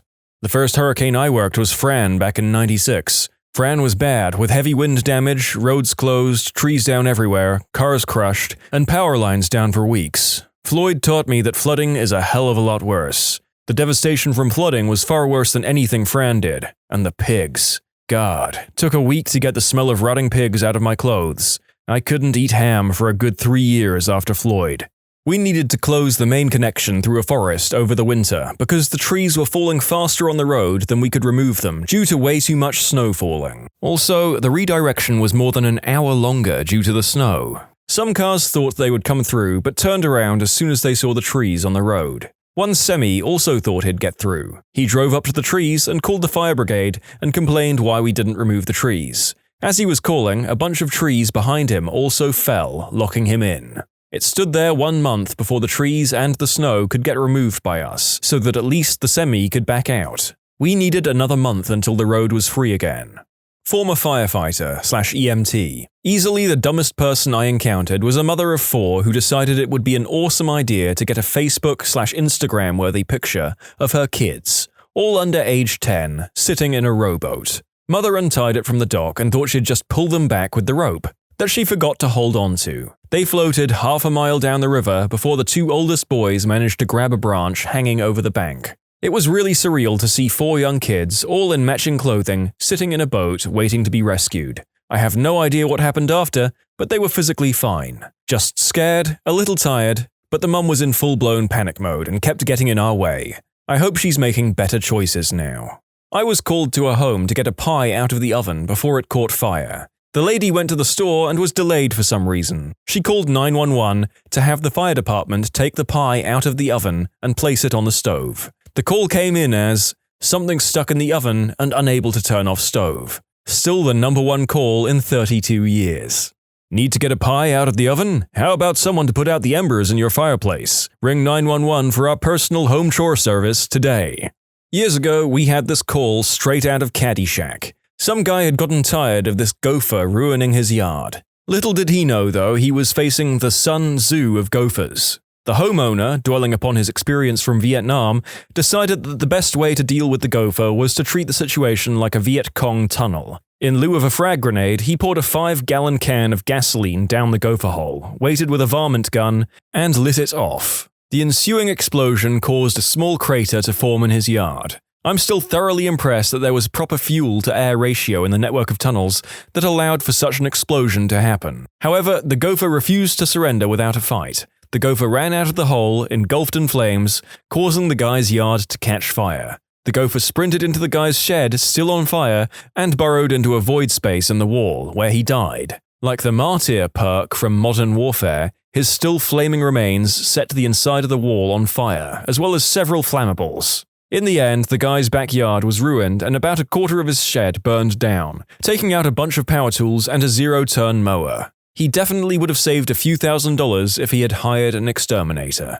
I'm not the firefighter, but my brother's wife at the time was. There was this massive structure fire at a barn in town that drew out nearly every truck in the general area, like 3 towns worth of firefighters trying to get this thing under control. During all of this, there was some lady who continuously called 911 asking over and over again, "What's going on at the farm up the road?" According to her, this woman would have to be a complete moron not to realize what was going on, as the fire could be seen for miles. Fast forward later into the night, and one of the ambulances on scene suddenly leaves. Obviously not normal for this sort of situation, but there isn't much time to question it. Fast forward still, and as things are finally starting to calm down and are under control, one of the volunteers on the original ambulance comes over in his own car and shuffles sheepishly over to her and the chief of their department. He tells them that there is a woman a little ways down the road who called the ambulance, hence why they left, and requires a lift assist, but absolutely refuses to let the EMTs do it. No, it has to be a firefighter.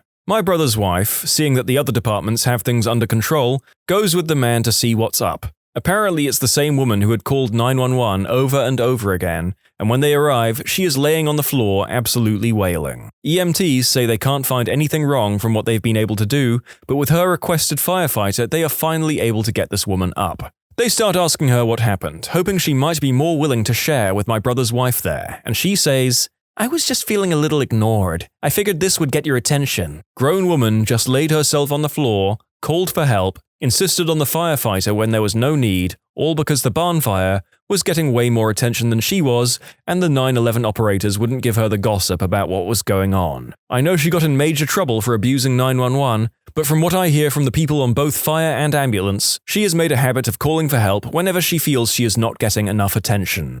I was a Navy corpsman, so this one is probably a bit of a reach, but whatever. Marine comes to sick call with seriously beaten up eggplant, like lacerations, bruising, thing was really messed up. Asked him what he did, and he insisted that what happened was that he had a surprise boner and it hit his zipped up pants zipper and basically went all garbage disposal on his junk. Dude would not drop this narrative no matter how many times we told him that this just doesn't happen. Finally, Doc, the actual MD, comes in and tells him enough of this crap, yada yada, writes him up for malingering, need the full story. Dude jammed his wiener into the back of a computer tower. According to him, there was an opening back there, probably because old PC towers in the Navy routinely had stuff swapped out and they didn't always cover openings when things were removed. So, because he was an effing donkey, he stuck his finger in it and felt a light tingling sensation as his skin made contact with something electrical. So he took the next logical step and whipped out his eggplant and shoved it in the back of his computer. What he did not account for was that the opening had sharp metal edges, But once inside, he got that tingling feeling, so he felt like he might as well finish the job before he pulled out. Plus, and this is where I had to stop myself from laughing, he felt it was smarter to pull himself out flaccid rather than hard. Taps forehead. This was not a young man. This was not a man without rank. The men and women in charge of the defense force of your shores, America, sleep soundly at night knowing that there is no threat they won't investigate from every possible orifice. Angle.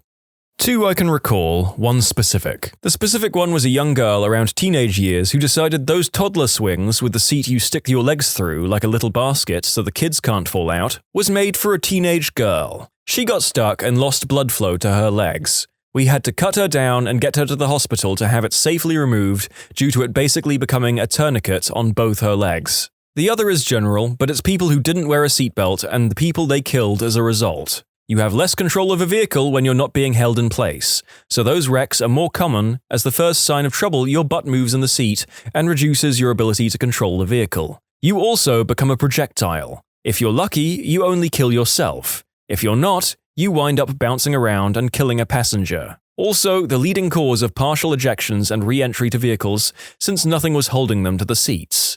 So many times I could have just been there cutting someone out of a seat and them being barely beat up, but instead they had been scalped and died, or hit their kid, or spouse, or family member, or friend, and killed them. One in particular I remember was a large man not wearing a seatbelt in an overturned truck. He woke up while we were working on him cutting the passenger side up to get down to him as the vehicle was on its side, driver side down. He kept asking us how his son was. At first, we didn't get it. Then we realized he was laying on his 15 to 16-year-old son, and due to the man's size, we didn't see him. The son was wearing a seatbelt, but he died because his father smashed into him and smothered him to death while we worked, rather than just wear a seatbelt extender so his seatbelt fit. Also, don't lie to us about if you wore it. Your seatbelt won't fire the pretensioners if they are not engaged in the slot. They are designed that way. There is a circuit that is completed by the belt being clicked in place, which is also how your car knows your passengers are wearing a seatbelt or not, and sets off that obnoxious alarm. There is also a sensor in the passenger front seat of most modern vehicles to detect the weight of a small person, which is why your sodas or pizzas, or whatever,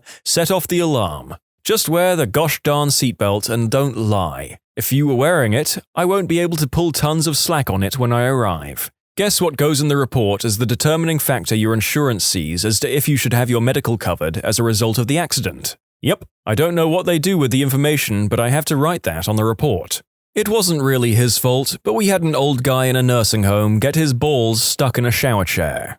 This is my dad's story, not mine, but I've heard it so many times I think I can accurately tell it here. My dad was on the Boston Fire Department for a little over 35 years. For 13 of those years, he worked at a fire station in Dorchester. In Dorchester, there is a zoo, the Franklin Park Zoo. One morning in late September, they get a call to the Franklin Park Zoo for a young girl mauled by a gorilla. This is the sort of call they'd get all the time. Gorilla jumps at the glass, kid gets scared, parents panic and call 911. So they hop in the truck and ride on over. It's one of those kind of foggy fall mornings as they walk into the zoo. A couple of the other firefighters start walking into the zoo as my dad notices a man sitting on a bench holding a little girl in his arms. Assuming this is what the call is for, he walks over to the man. The little girl has a scrape on her forehead and she's crying, but is otherwise fine. The man looks like he just saw a ghost. So my dad asks the guy what's going on. The man just says, "Little Joe is out." My dad says, "What does that mean?" The man just repeats, "Little Joe is out." So my dad says, "Who the F is Little Joe?"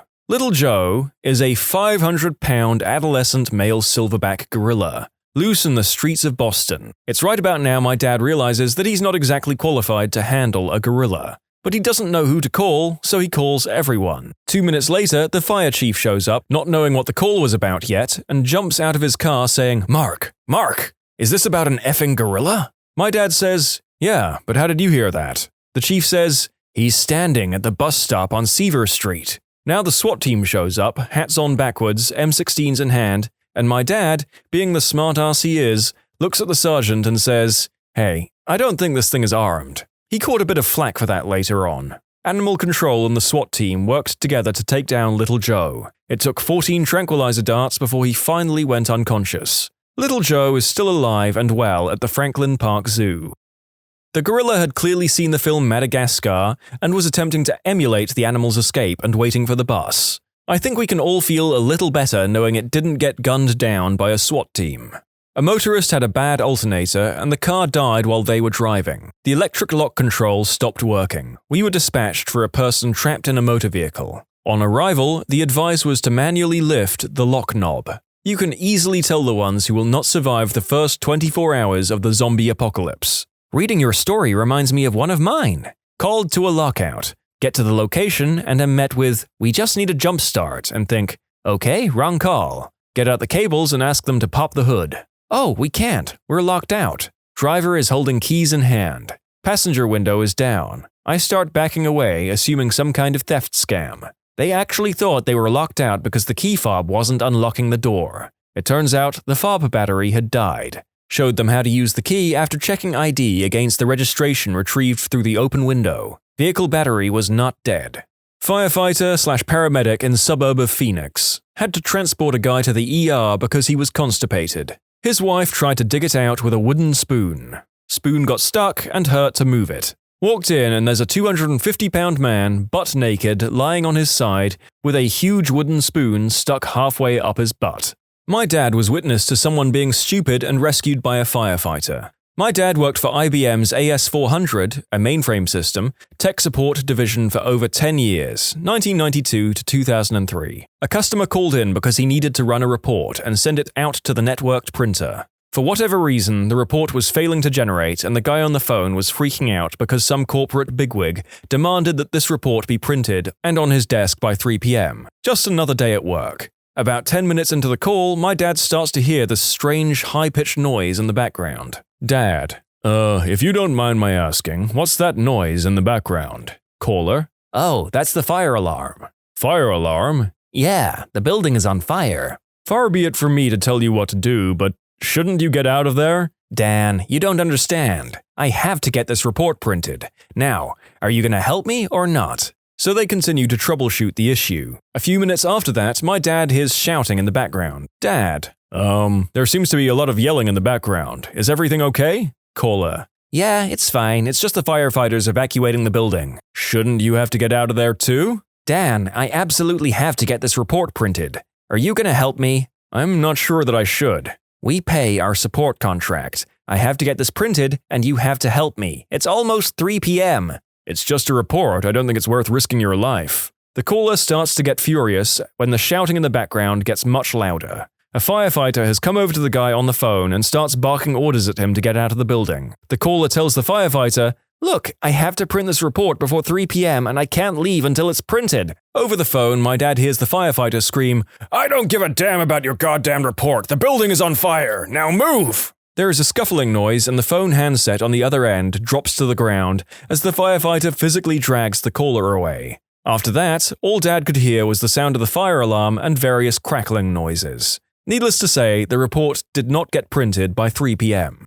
New job interview question. Would you be willing to stay in a burning building to print a report? I've gotten the impression that Americans take their jobs too seriously, or at the very least, their employers expect them to. Would you be willing to work extra time without overpay if necessary? In a minimum wage job interview. Had a drunk guy in Antarctica chase a penguin. Penguin stuck his beak through the offending drunk guy's calf. He got sent home and a report on international treaty breach wound up on some Congress member's desk. Oh, McMurdo, how I miss thee. Is anyone else surprised at the fighting potential of penguins? Now I think about it, an emperor penguin is about the size of a hobbit, and I generally assume that any animal bigger than a medium dog can outfight me. Obligatory clarification that I'm not a firefighter, but I was working with them that day. So back in my harbour master days, the town would have a 4th of July fireworks display every year. They would bring in a barge with something like 2,000 big old mortars on it. We, along with the Coast Guard, State Environmental Police, and a few local cops with boats, would set up a stay-back area around the barge for the show. Nothing serious ever happened, so we generally sat around with the best seats in the house. So we were all sitting around there celebrating our independence by annihilating as much of the sky as the town budget would allow. About 2/3 of the way through, I noticed a small fire on the front of the barge, so I give everyone a heads up on the radio. From a distance, we see one of the crew run across the barge vomiting projectiles into the sky with a fire extinguisher in his hand. About the same time as he arrives, the fire flares up big time. The guy just throws the fire extinguisher into said fire and starts running back to where apparently they had a protected area. Before he makes it back, there is a massive flare-up explosion. Everybody hits their lights and starts hauling butt to get to the crew. We were the second ones to arrive, and one of the assistant HMs is yelling at the crew to get off the barge. There are dozens of fireworks going off, and you can feel an intense heat every single time. Balls of fire just flying every which way. The crew is refusing to leave, and one guy is yelling at my coworker that they can't because all of their belongings were on the front of the barge, where the fireworks were exploding in their tubes. The look on my guy's face was priceless. He just reaches up and starts pulling people down into his boat. I think by the time he grabbed the second guy, they all got the message and started jumping in. We all speed out of there ASAP. Somehow the only injuries were minor from them jumping into the boat, though I did hear that one of the Coast Guard boats won itself a nice hole in the roof. I never actually saw it. We then make a call to the tugboat that brought the barge to turn its water cannon on the thing. We got a big negatory from them on that one, as they weren't going anywhere near the thing. The next option was to call the volunteer fire department. The problem was that they didn't have a fireboat, just trucks. So the possibly inebriated firemen need to commandeer the local 3-car ferry and use that to get their truck to the barge. It took them about 30 minutes to get there and foam the thing down. It was a pretty funny sight watching them trundle on by, having a laugh about being on a ferry. We actually had to bring in the freaking bomb squad from the local large city, but they couldn't make it till the next day. When we finally got the report, the fire was caused by, you guessed it, all of the crew's belongings, which were apparently sitting next to the mortars and not with them behind the barrier. The kicker was all of the company's insurance and licenses, etc. were with their stuff, so they were all gone too. Just all-round fun in small-town America. Doctors of Reddit, what is the most stupid thing a patient has said trying to correct you? I asked a patient complaining of dizziness if she had ever been diagnosed with vertigo. The doctor chimed in and said, No, she's a Libra. I then laughed hysterically at her awesome joke. She was dead serious. Patient comes in with abdominal pain. I think it's my gallbladder, they say. Looking over their chart, I see their gallbladder was removed 20 years ago, so that is impossible. I mention this, to which they reply, yeah, but it grew back. Yes, I know there are a number of other things it could have been. A retained stone crossed my mind, but after 20 years, I found this unlikely. She also had this scar to vouch for the surgery. There was definitely a psychosocial element to the case. I took care of a child that got chickenpox. The mother was strongly anti-vax, but was yelling at me, how can modern medicine not have a treatment for chickenpox? She couldn't grasp the concept that we do, she just refused it for her child. Sir, I need to know why you stopped taking your antiretrovirals for your HIV. Well, I met this witch online that… Wait, did you say witch? Yeah, she sent me a bunch of herbs every month to cure my HIV, and they worked. Last time I checked, I was cured. Where and what tests did you do to know you were cured? I made an online test that the witch told me to. There were a lot of random questions, but in the end, it said that I was free of HIV. Okay, we will need to do a blood test to confirm that. Now, can you tell me which herbs you were consuming? I don't know the name, but I have them right here. He points at his backpack. May I take a look? Sure. I opened the bag and what I saw was nothing but grinded oregano with something that smelled like chlorine. The patient sadly died from a severe sepsis a month later with a highly resistant microorganism, just because a witch in a website told him to stop taking his meds. A mother brought her 14-year-old daughter to the ER due to hypogastric pain and spotting. We asked the daughter when was her last period. She said 2 months ago. We asked her for her sexual history, thinking this might be an ectopic pregnancy.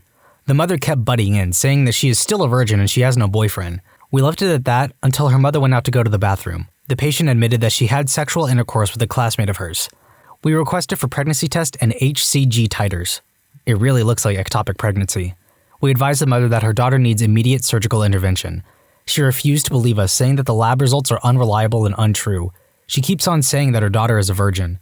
She stormed out of the ER with her daughter that looks really in pain. I had a patient once with family members who were some of the most frustrating people I've ever dealt with. The patient was morbidly obese and had open sores and wounds in all her skin folds. Cleaning her when she was first admitted was like some sort of disgusting clown car. We found a floral pillowcase shoved under one fold, and what we think was a smashed bread crust in a fold near her groin. Anyway, because of her weight, she wasn't a candidate for surgery, and therefore there was nothing our team could do for her. I think about 5 or 6 different meetings were held with her family to discuss her prognosis. Her daughter told the attending physician he didn't know what he was talking about, and that she had been this sick before and pulled through. Her pH was so low, it just read as below 6.8. And her blood pressure was a solid 60/25, despite every vasopressor under the sun running at 3 times the max doses. When the charge nurse pointed out her blood pressure on the monitor, the daughter said, "Psh, I've seen lower." When she finally died, her family was livid that we didn't save her. We coded her for 20 minutes, and they told us we should have continued for at least an hour. I felt terrible that our last days were spent in such torture, all because her family was in such denial about her condition. Had a patient with atrial fibrillation that needed to be on anticoagulation. I chose Pradaxa, and the patient said, "No, that one doesn't have any antidote. In fact, it's the only new oral anticoagulant that has an approved reversal agent." Patient refused to believe me, like I got some bonus for killing her or something. 1-year-old hospitalized with ingestion of unknown drug. No immediate signs or symptoms. Mother says it's heroin from her brother's stash. Urine comes back positive for meth. Mom gets very angry and defensive and tells us it's just heroin and we should stop accusing her of having meth. Like, lady, why do you think letting your toddler try heroin is so much nobler? Another one I remembered back from my GP days out in the middle of nowhere. Lady comes in with itching of the scalp. I look at her head and she has matted, greasy, extremely dirty hair that actually smelled. I've seen a lot of dirty people, but it was really something else. She wanted medication. I suggested she wash and comb her hair regularly for a few days and see if it would get better. She said, "And what if I wash my hair and it doesn't get better?" Well, I'm sure you can accumulate the filth again in 10 years or something, so it's not a permanent loss. Lady comes in with shortness of breath. We check her troponin levels. They're elevated. "Ma'am, you're having a heart attack." "No, I'm not." Yes, you are." "No, I'm not." Her PCP came into the ER and fired her as his patient. She signed in against medical advice and left. She died the next day of a freaking heart attack. Yeah. I introduced myself to a patient as doctor, your anesthetist. Patient said that I could not be a doctor as anesthetists aren't doctors. Not long after, another patient asked me if I had to go to uni to be an anesthetist, and still another asked me if I had to know as much as a pharmacist. The number of patients I have seen who are acutely unwell because they stopped their medication does my head in. Almost always, the reason they stopped the medication is because the condition they were taking it for went away, as a result of the medication. Shaking my head. Totally irrelevant, but I kind of think anesthetists are rad. The only time anyone has been able to hit one of my veins first time with no waggling around in my arm was when I had to be knocked out. Everyone else struggles to get my veins, even when I'm hydrated. Fasting for surgery and no liquids, still got it first shot. I was impressed. Also, I have pet rats, and anesthesia is risky AF for them. And not only is my rat vet's head nurse, small animal anesthetist rad as heck, but every time my rats have had surgery, they've gone well and recovered from the anesthesia well. And I guess I just appreciate that no anesthetists have done me any wrong. Oh my gosh. Y'all don't get enough credit. Ophthalmologist here. Told patient he needed reading glasses, which he didn't believe. I explained that everyone develops presbyopia eventually. Come on, George Clooney doesn't wear reading glasses. A, yes he does, and B, not sure why you're comparing yourself with him. This one's so petty but kind of funny. Had a female patient. Her mom asked me to adjust her scrotum. Trying not to burst out laughing, I said, "Your daughter's scrotum?" She acted like I was stupid and pointed to the back of her neck.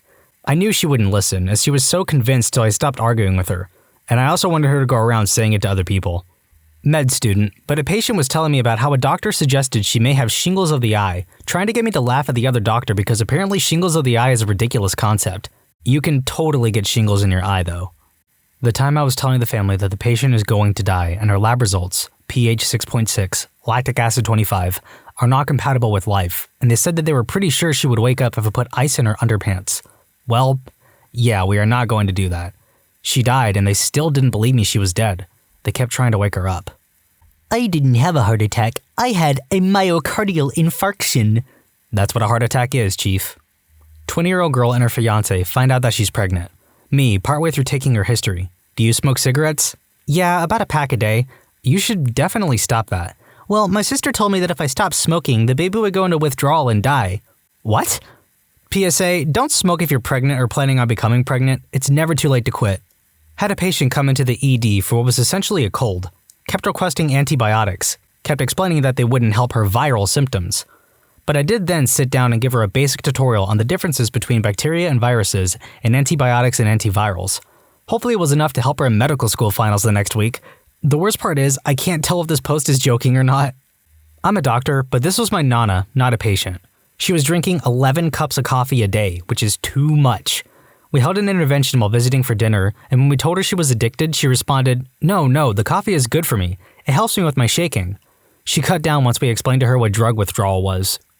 I work in a burn ICU, which is a weird little specialty, but the number of patients and visitors that come in knowing absolutely everything is annoying as heck. Mayonnaise, mustard, and butter are not acceptable burn treatments. Leave the condiments in the fridge. I do not appreciate having to scrub 3 jars of mayo off grandma. I had an incredibly sick patient with large burns and ARDS, a serious respiratory complication that makes it very difficult to oxygenate someone, even with maximum settings on the ventilator and continuous medication to open up the lungs. He was then put in a rotating bed that we bolt patients into and rotate them face down.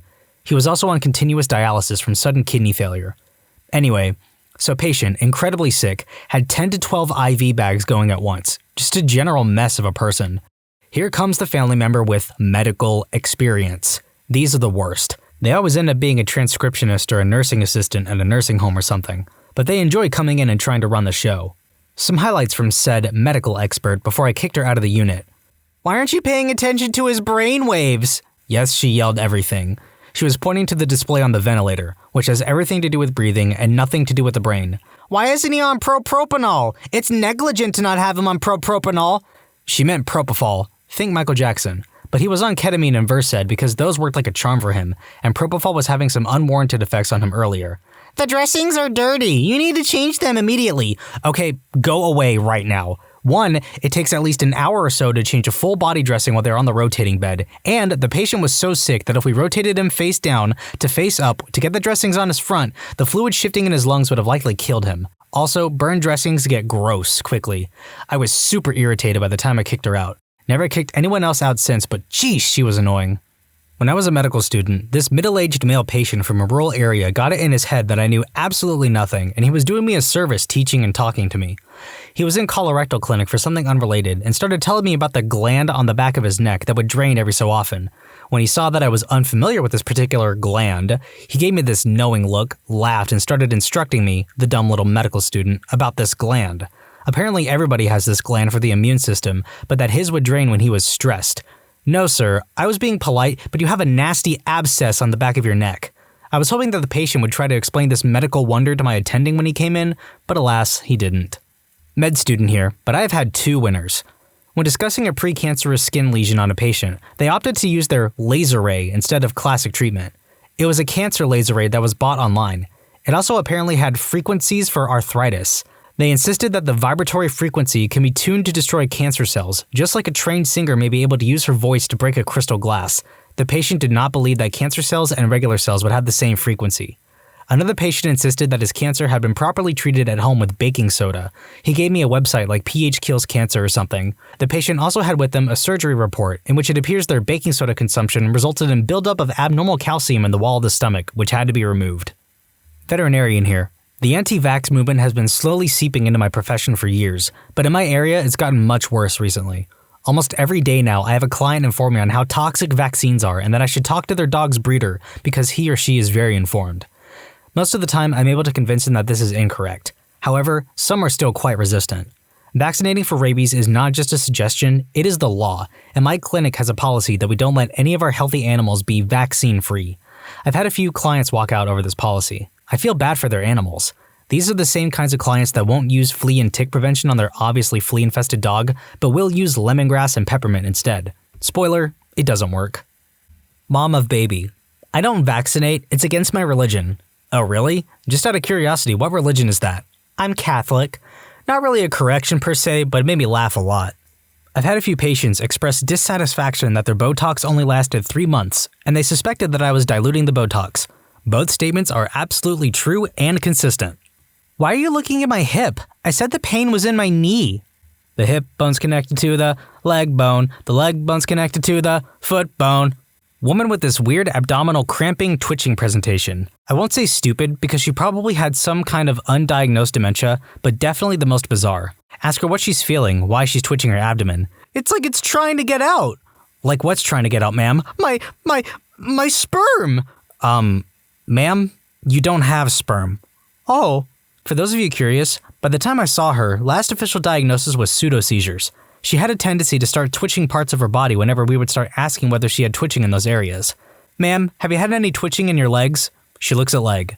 Leg starts twitching. Yeah, I have. Woman with breast cancer. She was in the medical field too, so I'm unsure why she said the things she did.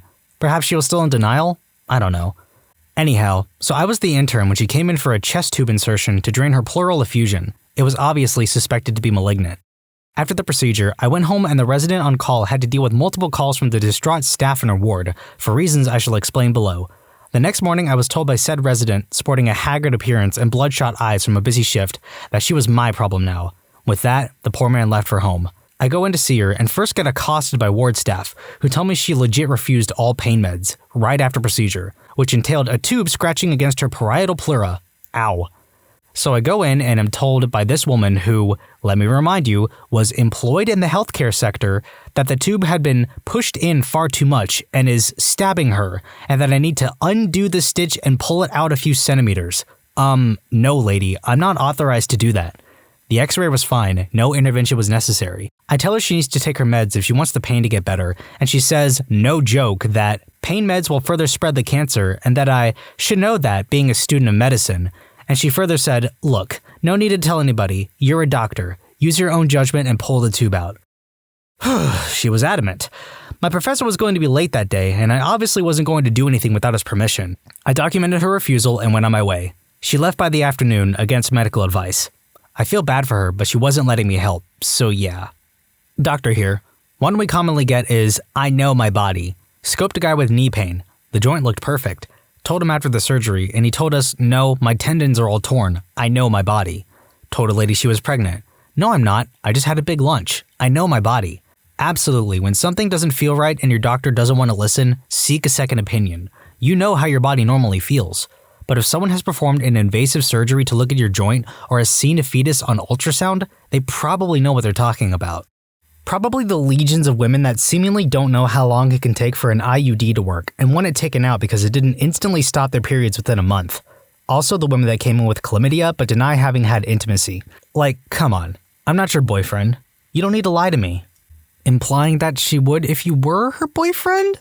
I feel like that's something that would need to be talked about. Woman had a bad yeast infection. Besides that smell, I also smelled feces. I asked if she wiped back to front. She said, yeah, but that's not why I have this. It's from drinking pop. Despite my assurances that it was not from drinking pop, she wouldn't believe me. I said, okay, you must be right. I'm just a doctor, and prescribed her the same thing I would have if she was an intelligent person. Gynecologist here. Imagine a revved up version of that dreadlocked beanie-wearing woman meme. It's not vagina anymore. It's pronounced vagina now. Oh, yes, your vagina is looking very lovely today. Your blood pressure is very, very high. You need to take the blood pressure medications I prescribed you. I don't need no pills, doc. All I need is Jesus. Well, you're about to be seeing Jesus very soon if you don't take your medication. Radiographer here, and the ED doctor gave me a request for soft tissue neck x-rays, and the doctor was pretty much like, don't question it, just do it. Anyway, after that patient had left the ED, doctor came in and told me that the gentleman presented to ED at 3 a.m. because he had hot milk 3 days ago and his tongue has been hurting ever since. The patient basically burnt his tongue, but was insisting on an x-ray to ensure nothing is wrong. Paramedic student here. Not the most stupid thing I've encountered, but the most common stupid thing. Do you have any pain anywhere else? Nah, all good. Then what do you take this specific medication for? Oh, that's for my back pain. Or, any past medical history? Nah. Ever been to hospital? Nah. Have you had a heart attack before? Yeah, how do you know? Has a massive personal medication bag with cardiac meds. While I am a doctor, this happened to my wife, also a doctor. Female patient came in complaining of infertility, said she and her partner had been trying to conceive for like 5 years and had tried everything. At one point she let the pronoun slip, she and I, and my wife said, wait, let's back up a minute. Turns out the woman had been in a hetero relationship for a few years and never got pregnant despite using no protection. She then entered a same-sex relationship and again never got pregnant even though she really wanted to, leading her to believe she was infertile. When my wife tried to explain that conception requires sperm, sourced from a male, as well as an egg, the patient was incredulous and exclaimed that she didn't need a man in my life and she didn't feel like being judged. Perhaps needless to say, the patient was lost to follow-up. When I was about 16, I went to the hospital with sharp pain in the lower right-hand side of my abdomen. It seemed pretty serious, so both my parents were with me, which was unusual because they're divorced. A doctor looked at my symptoms and said it looked like appendicitis. I groaned. I don't have an appendix, it was taken out. My parents said, yes you do. When I was 6, I had surgery to correct testicular torsion. I kept both my testicles. My parents politely told people I had my appendix taken out to explain why I was in the hospital. I accepted this as the actual reason for my surgery, so years later when I learned the location of the appendix, I assumed they did some kind of laparoscopic surgery through my scrotum to explain the scar there. I was very surprised to learn I do, in fact, have an appendix. The pain turned out to be from a sharp piece of chicken bone. All the ones I can remember follow the same theme. Patient misunderstands the difference between correlation and causality. The most striking example was a young man who was dying of AIDS. "Doc, I was never sick a day in my life until y'all started giving me all these meds." Well, sir, while you still had a functional immune system, you didn't need these meds. HIV is a treatable illness these days if you actually take the drugs. If you believe the drugs are the problem and not the virus, well, you can still die from it very quickly. Variations on that theme are very common, unfortunately. I'm a family practitioner, and I had a family not want to vaccinate their newborn because they heard that vaccines were derived from monkeys' brains, and they didn't want their child to develop monkey-like characteristics. All I can think about is what kind of TV show would George in the Jungle be like if that were the plot. I'm a registered dietitian/nutritionist. I was counseling a patient who was morbidly obese, diabetic, and had severe peripheral neuropathy. He was also a chiropractor who had a hard-on for homeopathic remedies. I couldn't get out a full sentence without this guy trying to tell me that a dilution of whatever the heck would do the exact same thing. Finally, I just said, "Look, doctor, you need to cut the sugar and eat something in the vegetable family with every meal. You can drink whatever potions you want on top of that, but 30 years of drinking your distilled water has landed you here, in my office, with a broken pancreas and no feeling in your feet. So let's give this a serious try unless you want to take a chance with your flower remedies when the heart attack or stroke hits." Since a few people have asked, he got highly offended and filed a complaint with our VP of Patient Relations. I was ordered to do some bullcrap sensitivity training where I was told that I should have listened to his opinion on care and validated him as being heard. I was also told, by at least 3 non-clinicians, that since he was a chiropractor, I should have given more weight to his opinion since he was a licensed healthcare provider. I finished the training and promptly began looking for a new job. I can think of 2 cases. One involves family members instead of the patient. I had a patient who had a simple L4-S1 fusion. Did great postoperatively. Went home and hippie daughter introduced some allegedly probiotic therapy to speed healing, which actually introduced bacteria into the surgical site. 3 weeks later, we took him to the OR emergently to remove the hardware, and he spent 6 weeks in the hospital thanks to the massive staph infection introduced by a hippie. The other was a naturopath/witch doctor brought into our ED, initially unresponsive but regained consciousness. He had a ruptured MCA aneurysm. He insisted we try some alternative bullcrap to shrink the size of the bleed and heal it naturally before we would try the OR. His naturopath friend came in to do something while we took another patient to the OR. Went to convey the seriousness of the situation and he went unresponsive again, about 2 minutes after I left his ED room, to which we invoked an EM caveat and took him to the OR for definitive repair and clipping. He's now the naturopath who saved 5 lives thanks to organ donation. What's the most MacGyver solution you've ever pulled in real life? I was in Germany in the US Army in the late 80s. We still had gasoline engine Dodge trucks. We were returning from a parts run from another base and our mechanical fuel pump failed. We emptied the window washer reservoir and filled it with gas. We carried spare fuel with us and connected the line to the inlet of the carburetor. We used the washer button to fill the float bowl of the carb anytime the engine started to sputter and had to pull over every 20 minutes or so to top off the washer reservoir. Took us a little longer to get home, but we made it. Once, a water main burst up the road from our house, and as we were downhill, all the water began to run through the side of our property and threatened to flood the entire house. I took the slide off my sister's playhouse and took it up the road and placed it on its side and propped it up, which diverted the water far enough onto the road that our house completely avoided the torrent. Sorry, neighbors further down the road. Something similar happened to me. When I was 15, we had a water pipe bust in the garage right over the door to the house. I shut off the water at the street and then proceeded to try and unlock the door and enter the house. Broke the key off in the door. Apparently, it was already unlocked, but swollen shut. I was already in the garage with duct tape, zip ties, and WD-40 well in reach. I grabbed our chainsaw and cut the door in half. Let's just say my mom was not as impressed as I was. The second water main story is less of a MacGyver story and more of a Kool-Aid Man entry. But you do you, Chainsaw Man. Me and my friend went to a ski slope in his old Skoda. 86 model, looked like a 60s car. It was cold that night, and after the skiing, the doors of the Skoda had all frozen. My friend fixed it by pulling the rubber seal off one of the windows, then he proceeded to pee through the gap by the window onto the locking mechanism inside the door so he could unlock it. Problem solved. I think MacGyver would have been way better if he peed on stuff in every episode. MacGyver, the Bear Grylls years. It wasn't me, but my captain. We were fishing near the Chesapeake Bay Tunnel complex, and it began to get pretty rough, so we started heading in. About 5 minutes later, something obviously goes wrong with the engine. Investigation quickly shows the belt had snapped. The engine was a Chevy 350 small block from the 70s. It is getting rougher with each swells passing. As we hurry to don life vests, our fearless captain drops trow, removes his tighty-whities, and proceeds to make a belt out of the elastic band. 2 minutes later, we are steaming back to port, thanks to Captain Commando. On a San Francisco to Paris business flight about 10 years ago. 1 hour after takeoff or so, a flight attendant announces the AV system is down and the 400-plus passengers won't be able to watch any movies for the remaining 10 hours. The passengers suddenly look like someone just died in the plane. I don't care. I'm reading that really good book.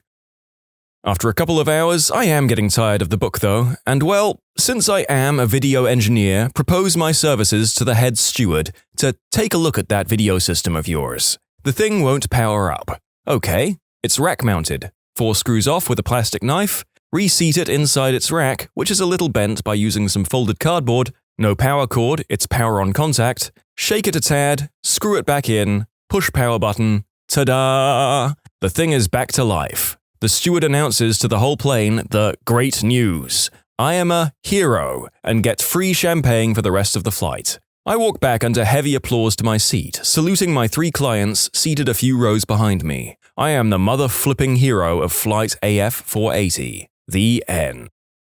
Just yesterday, I used a small rock, 12 inches in diameter, and a metal rod, heavy steel, 6 foot long, to move a 1,000-pound boulder using leverage. My family was about to start looking to hire a bobcat operator. They all thought I was some kind of wizard afterwards.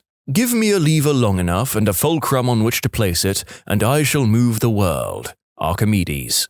My clutch failed in the middle of nowhere. Upon inspection, I discovered the slave cylinder had a leak. In my trunk, I had these items: electrical tape, window cleaner, water, zip ties, small socket set. I did not have any brake fluid, also used for hydraulic clutches. First, I wrapped the leaking line in a double layer of electrical tape. Then I lined up some zip ties along the patch and pulled them as tight as they would go with some pliers. Now, to figure out how to fill the fluid, I had the window cleaner spray bottle and some water. So I removed the sprayer part, stuck it in the water, and primed it out. Then I just sprayed that sucker like my life depended on it to get as much water as possible out of it. Subarus have their brake fluid reservoir right next to the clutch fluid. I inserted the tube into my brake fluid reservoir, thankfully full, and aimed the nozzle into the clutch reservoir and added enough fluid to get to the minimum level. A quick clutch bleed later, I was back in business. Note, this repair was made in desperation. As soon as I returned home, I replaced the hydraulic line and flushed the fluid. It's likely the tape fix didn't do much but may have helped to contain the fluid slightly. No patch is going to hold back the huge pressure in the line. Wow, I was coming here to impress everybody with the story about the time I had fixed a blown radiator hose with nothing but an empty beer can, but after reading your post, I think I'm going to keep my pathetic little exploits to myself. I would have probably just drank the cleaner fluid or licked the car battery. I probably would have just walked, crying, into oncoming traffic. If your car dies, you die. The narrator sympathizes with the comments of the less savvy amateur mechanics following the main story, and is right there with them. If I ever even have to fix so much as a busted tire, I hope everyone driving past me enjoys observing failure in its purest and most miserable form. When I would get into trouble as a youth of 14 or 15, my mum had a lockbox with a keypad entry system where she would keep my effects: Game Boy, phone, laptop, etc. One night while I was grounded, I collected dust from our grandfather clock and coated the keypad in it. I asked my mum if she could help me wash some grapes in the kitchen, then asked to use my phone to call a friend about a group project. The water on her fingers cleaned the dust off 4 numbers, and then it was just a matter of trying the different combinations to discover the code. Helping my buddy and his wife clean up their new place, there was an old padlock on a hasp that couldn't be removed in any convenient way. I determined that it was a pin tumbler lock. I asked him for a paperclip, and while they were making fun of me, I calmly broke the clip into 2 pieces, inserted one as a tension tool, then used the other to rake the pins above the shear line, and about 30 seconds later, pop! I had the lock open, tossed the lock to my buddy, and went outside for a smoke without even glancing at them. Bond. James Bond. Hotwired some antiquated phone jack in Serbia. post-Bosnia War, pre-Serbia NATO bombings, and attached my 56K laptop modem to it so I could access Hungarian CompuServe internet to get news from the outside world whether my team of 10 foreigners needed to evacuate or not. This was 1998. I basically ripped off a weird wall plate and pulled a pair of twisted wires out of the wall, stripped them with my teeth, years of cheapskate car audio repair had prepared me for this, and twist-wired it to 2 of the 4 prongs in my pop-out phone jack on my PC MCIA modem. Connection speed was slow, probably 28.8 kilobytes per second. I basically checked my email back to my boss, whose boss was watching CNN 24/7, or so they assured me. We stayed for a couple more weeks. If I recall correctly, the crap only hit the fan in Serbia in 1999, but it was touch and go while we were there. The diciest part was figuring out with the house's owner how much I owed him for international calls. Exchange rates were changing like crazy, and I had a mix of Serbian dinars, Hungarian forint, US dollars, and Deutschmarks. I worked for a little company that created web shops for all the big companies in the area. One Wednesday, we were supposed to push a big update onto the live servers and thereby make a ton of new features available to the public. Only problem, there was a huge rainstorm on Tuesday night, a window broke, and the whole darn office was flooded. Almost all of the computers were completely toasted and none of the workers would dare go into the office. So I decided to wade through the water and built this Frankenstein's monster of a PC, with parts from the toasted computers. No PC case, just the bare components laying on top of a desk, while standing in knee-high water. I must have checked the electricity 20 times before finally turning the thing on, while sitting on the desk. We barely managed to push the update to the live servers. In conclusion, big flood in the office, built a Frankenstein's monster PC, saved the day. 1997. Me, broke, driving my date's 1988 Buick LeSabre on the Houston Beltway, taking her home around 1:30 a.m. Sound in engine compartment, engine light comes on. I drive for a little while longer, but it's apparent it's the battery as the lights start dimming. I pull over quickly then, knowing I have enough juice to start it again if I get fixed. It's the alternator belt, one of 3 belts. We were on the elevated portion of the 290 interchange, so a long walk to anywhere. And after a few minutes with 0 people coming by, I got my courage up and asked for my date's pantyhose. Yes, I tied the pantyhose into a belt where the alternator belt should be. I debated tying both legs into a thicker belt or remove one leg and keep that in reserve. I removed one leg of the pantyhose. Damn thing worked. We kept the headlights off for most of the way. We had to travel about 10 miles and the makeshift belt lasted about 9. Engine light comes on again, and this time I was going to burn the battery all the way down and make it the last mile. We did, but I guess the juice in the battery wouldn't have lasted another mile. We were married that December. She hasn't worn pantyhose since. And then one day the alternator belt on your current car snaps. You know, this wouldn't be a problem if someone still wore pantyhose. I was locked out of my house in the middle of the night. All I had was some wire, some outdoor furniture, and a garden hose. So I used the patio chair to smash the window. Your name really made this for me. Thank you, defenestrator. I have to admit that while writing this script in the middle of the night, the misdirect on this story got a hearty belly laugh that may have woken up my neighbors. When I was in the army, I was well known as the guy in the unit who knew about computers. This was 1993 or so, and I had a computer in my barracks room. Ran a BBS, actually, but hardly anyone else had much experience with anything more complicated than a TRS-80, if that. I was assigned to the Battalion Operations Office, and we had a Zenith Heathkit 80286 machine that ran DOS, and was used to make Harvard graphics slides so that officers could brief other officers. It also had some kind of primitive RDM BS, Powerbase or something, I think. Anyway, one Saturday morning I got the CQ, charge of quarters, banging on my door. It's like 8 in the morning and I like to sleep in on a Saturday. The CQ says, "Captain wants to see you, Linz." And I'm like, what the frick did I do? Captain is the intel, not really in my chain of command or hierarchy. So I hustle my butt down to the operations office in my PT uniform, and Captain is sitting there, looking forlorn. He explains that the computer is locked with some kind of password, and he really needs to get into it so he can finish a presentation deck. I was confused because I didn't set a password, and hardly anyone else used the thing. I turned it on, and some kind of primitive BIOS computer password prompt comes up. So I pull out the manual. Going through it, it says that if the password is lost or forgotten, to send it to them and they'll reset it. I think to myself, They must have a simple way to do that doesn't involve replacing the entire board or doing something expensive. So I pull the case open and look around. I know some electronics and recognize the memory chip. This was long before DIMMs in a DIP socket. It's the only thing not soldered to the board except the CMOS battery. I go to grab the Sergeant Major's toolbox from his office. This is not a nice, indoor set of tools. This is a paratrooper Color Sergeant Major's toolbox. It's crusty, nasty, and half the things in it are rusted and dirty. Everything's functional, but you wouldn't think about getting this stuff into a computer. I grab a pair of rusty old pliers, wipe them down to get the dirt off, and while this captain is practically losing his mind, he knows he'll have to pay for the computer if I break it, I yank that chip out, fire up the machine, and it works fine. No memory chip, no password needed. I was a fricking god after that. Me and two friends locked ourselves out of the house, looked through the letterbox and saw keys sat on a telephone table at the far end of the hallway. Rang locksmith. £100 to come out. Headed to the garage and found bamboo canes, duct tape, of course, and an Allen key. 5 minutes later, we have a 21-foot pole with a hook on the end. Fed it through the letterbox, hooked the keys, carefully lifted them through the letterbox. Danced. One time, I was camping, and after firing up the grill, we realized that we did not have a spatula. As a solution, I shoved a beer can over the end of a stick and smashed it with a rock. It worked like a charm.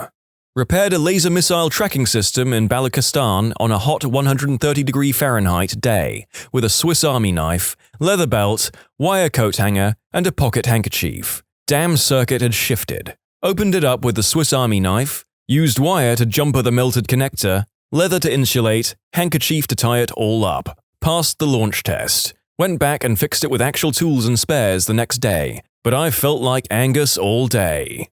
I was on a date once and I had a rusted 1974 Impala. I had to unstick the butterfly valve on the carburetor, so I used my mascara wand to unjam it. Wow, 4 marriage proposal comments answering this story today. Not too shabby. Sorry guys, getting married in 20 days from today. I understood maybe 10% of the words here and I'm still oddly turned on.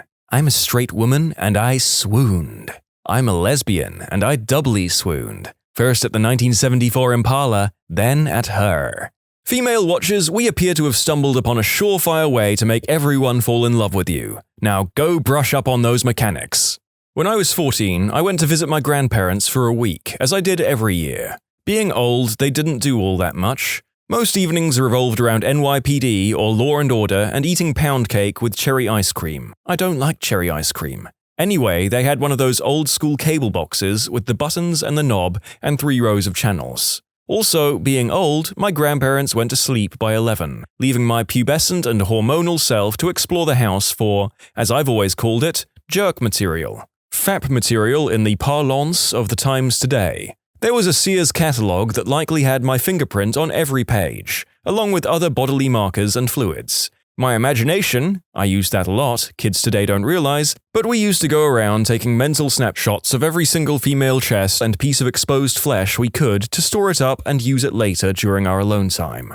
And of course, scrambled softcore adult flicks on channels my grandparents would never subscribe to. One night, frustrated by the lack of material to inspire my 5th stiffy of the day, I experimented with the cable box. And let me tell you, I hit proverbial gold. I found that if I pressed down 2 channels next to the scrambled channel and then fiddled with the tuning knob, I could almost get a clear picture with real girls that had real bazongas that were really exposed. Sure, sometimes it would get into a negative picture, and sometimes, right at the point of teenage euphoria, it would scramble really bad and I'd lose my stride and need to get started again. But it worked, and it worked well, and to this day, I will never find success rigging something like I did with that cable box. I was the same way as a kid. I put so much effort into scrounging up spank material. As a horny adolescent back in the 90s, I didn't have internet or access to adult flicks, save for a lone Playboy that I wore out over the course of a few months. But I did have HBO and a VCR.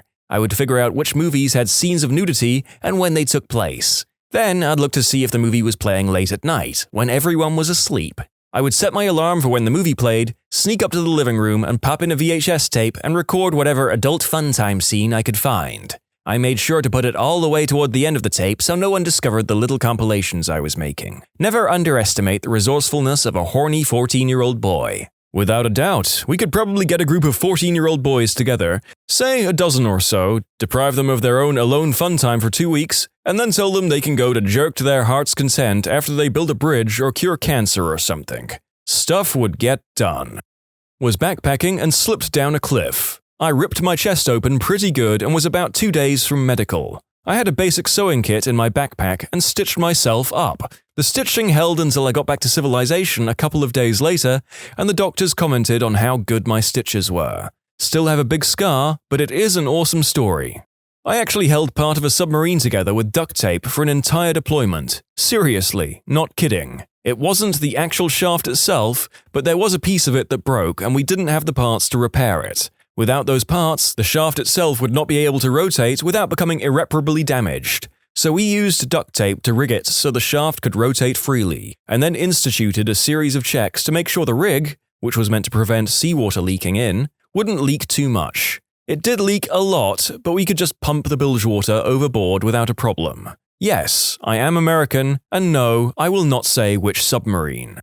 I was like 17 and the school day had just ended. Everyone was in the parking lot getting ready to leave. A girl I liked couldn't get her car started, so I went over to try to help. I don't know much about cars, but I saw the battery had a lot of corrosion on the terminals, and when I popped open the battery, noticed it was pretty dry. There was a little kid nearby, so I gave him 50 cents and told him to go get me a Pepsi without giving a reason. I used some of the Pepsi to fill the battery cavities, and some to completely clean the terminals. The car started right up after that. It only took half a can, so I finished the rest. 'Cause, I was 17 and didn't realize that something that can do that to a battery might not be the best substance to ingest. Anyway, I'm pretty sure this is what led to my first post-high school job, designing airplane parts with her dad's company.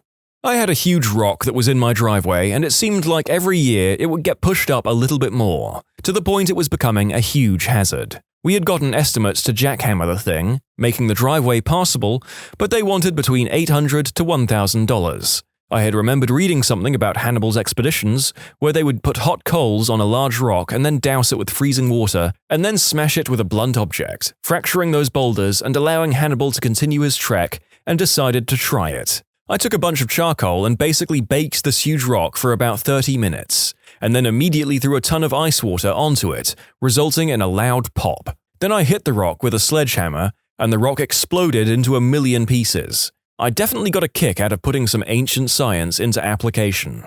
A few years ago, my roommate, who wasn't on the lease, lost his job and bailed on me. Needless to say, this left me in dire straits. I got behind on bills and the electricity was promptly turned off. Cue ingenuity. The apartment complex had 2 light bulbs outside each door that came on each night on a timer. To cure my infinite boredom in a dark house, I brought a couple of those screw-in adapters that turn light sockets into standard power outlets, plugged extension cords into them, and ran them into the house. Bam! I instantly had television, a lamp, a fan, and could charge my phone, and all on the complex's dime.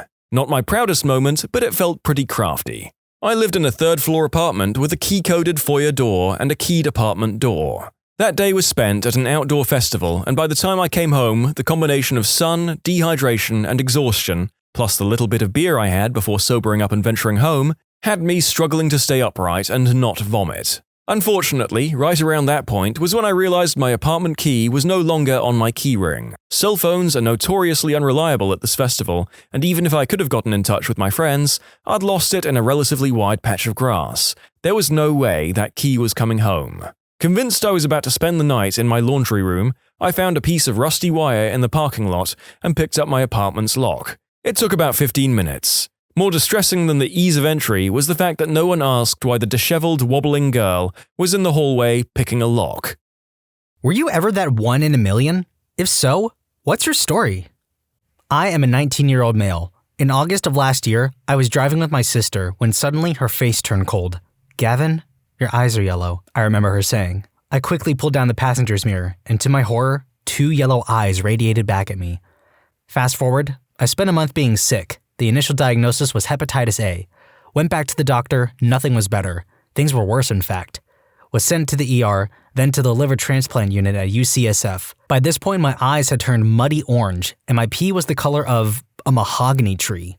Anyways, the team of liver doctors at UCSF managed to save my liver. I was diagnosed with autoimmune hepatitis. Oh, and my eyes were wide again. Not me, my wife. We lived in Jacksonville, Florida. She rarely gets sick but has mild insomnia. Around Wednesday, she had a low fever and complained of aches and sweats at night and trouble sleeping. That weekend, she wanted to see the doctor. I told her she probably had the flu, just wasn't used to the aches, and she always has trouble sleeping. But if she was still feeling bad Sunday, we'd go to a clinic. Saturday night, she couldn't sleep, so we made an appointment for Sunday afternoon. But on our way there, sure enough, she's feeling better. Doctor checks her out. She's feeling fine now, no fever. He says she probably had meningitis but is recovering. I'm due to go on a business trip to California the next day, Monday, and ask him if he thinks it's fine to go. He says, yeah, no problem. That evening, wife is eating and laughing and all is good. Monday morning, I leave early. That afternoon, my neighbor calls and lets me know my wife was wandering in the street in a delirium. My wife didn't know where she was, so the neighbor drove her to the ER. I book a flight home that night. The hospital checks her out. She has a fever, her blood cell count is in the basement, and she is completely out of it mentally. They're not sure what's wrong, and a bunch of specialists start descending on her. I have to fill out a bunch of paperwork on her medical history, where we've been, etc. They think maybe it's some weird autoimmune disorder. Not good. She gets a bunch of transfusions and put on a cocktail of meds while they figure it out. Third day in the hospital, the infectious disease guy comes in. Blood parasite. Maybe tick-borne. She'd been to the Midwest recently. Could have caught it if she went walking in the woods or a park. Next day he comes in, figured out the parasite. Why didn't you tell me she left the country? Huh? She hasn't. Well, she has malaria. Malaria? I thought you couldn't get that in the US. You can't. You need to go home and bring me her passport. What the heck? I retrieve her passport. CDC comes, does a whole case study on her, which they wouldn't release to us. Mosquito traps set up around the neighborhood. Mysterious vans start driving by spewing clouds of stuff. My wife stays in the ICU for a week, but recovers just fine. If you look at the 2010 CDC infectious disease report, you'll see a discussion of malaria and how the XX number of cases all are related to people recently returned from endemic areas, except for one woman in Duval County, Florida, who received it from a cryptic vector. When I was 14 years old, I woke up one day with heavy stomach cramps. We called the hospital and they told us that I probably have a stomach flu and should go to the doctor next morning. After one of the worst nights ever, vomiting and sleeping next to the toilet, we went to the doctor. I had a fever of 40 degrees Celsius and was aching a lot. The doctor told me I had to go to the ER and have it checked out because she thought my appendix was inflamed and causing the pain. We went to the ER and I stayed in the hospital for about 2 weeks, but they couldn't find anything. They treated me with broad-range antibiotics, and after 2 weeks I was feeling a bit better and they told me to go home and recover. The night I got back from the hospital, I went to bed and started hallucinating that I lived in a retirement home and that pirates were coming to steal our food. So I was flailing around trying to fend off pirates when my mother came in and asked what all the fuss was about. I told her what was going on and she looked at me like I had summoned a devil. She took my temperature and she instantly took me to the ER again. I had a 41 degrees Celsius fever. When we went back to the hospital, I got immediately treated for inflammation and they did a wide range of tests again. They saw that something in my body was inflamed, but they couldn't find it. I stayed in the hospital for about 2 more weeks when they finally found what was going on. My appendix was inflamed and burst the night I was having the hallucinations, but on all the scans they couldn't see my appendix. The doctor told me that if I came in 2 days later, I would have died because of the pus flowing in my body.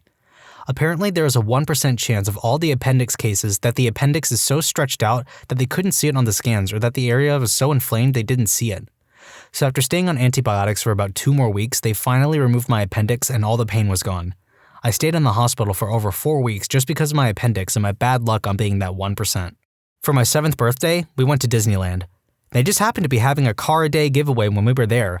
For my 7th birthday, Mickey Mouse gave me a Pontiac Firebird. I'm allergic to potatoes. Never met someone else who is, so I guess it's 1 in a million. Never eaten chips or fries. How I met my wife. I'm from the Netherlands, she's from the US. We met in Israel. It was my first weekend in Israel. Decided to go on a pub crawl to meet some people and have fun. As I'm buying the ticket, my now wife walks up to the counter to also buy a ticket. The girl working there introduces us. We hit it off the first night, but I'm leaving in 2 days to stay with friends of friends in the middle of the desert for 3 months. 2 days after I leave, I lose my phone, don't have any way to get back in touch with her. I had little money and could stay work with the people in the desert. But I kept thinking about her, so after a week, I say I'm leaving. Take the next bus, goes 3 times a week at 5 a.m., and then a train to Tel Aviv. I had no idea how to find her, where to stay, and very little money. I email a couple hostels to find a work-stay agreement. Those jobs are very popular and usually planned months in advance. I get an email back when I arrive in Tel Aviv. I can come in for an interview because they have a spot. This is already ridiculously lucky. Right after the interview and dropping off my belongings, I went back to the first hostel to see if they would give me information. They wouldn't give me anything. Now I'm at a loss. Tel Aviv is a city of more than 500,000 people. I don't know anyone and have little more than the clothes on my back. Kind of defeated, I start wandering around and exploring the city. After a couple hours, I get hungry and decide to treat myself to a restaurant. I'm well out of the tourist area and find a place that's almost empty and rather cheap. I sit down, order a drink and something to eat. As I get my food, I see my now wife walking past the restaurant. She sees me, I see her. I'm literally dumbstruck and just kind of grin and wave. Remember how I lost my phone? She didn't know that and just thought I ignored her. She waves and keeps walking. I throw like 200 shekels, way too much, on the table and sprint after her, explained, and the rest is history.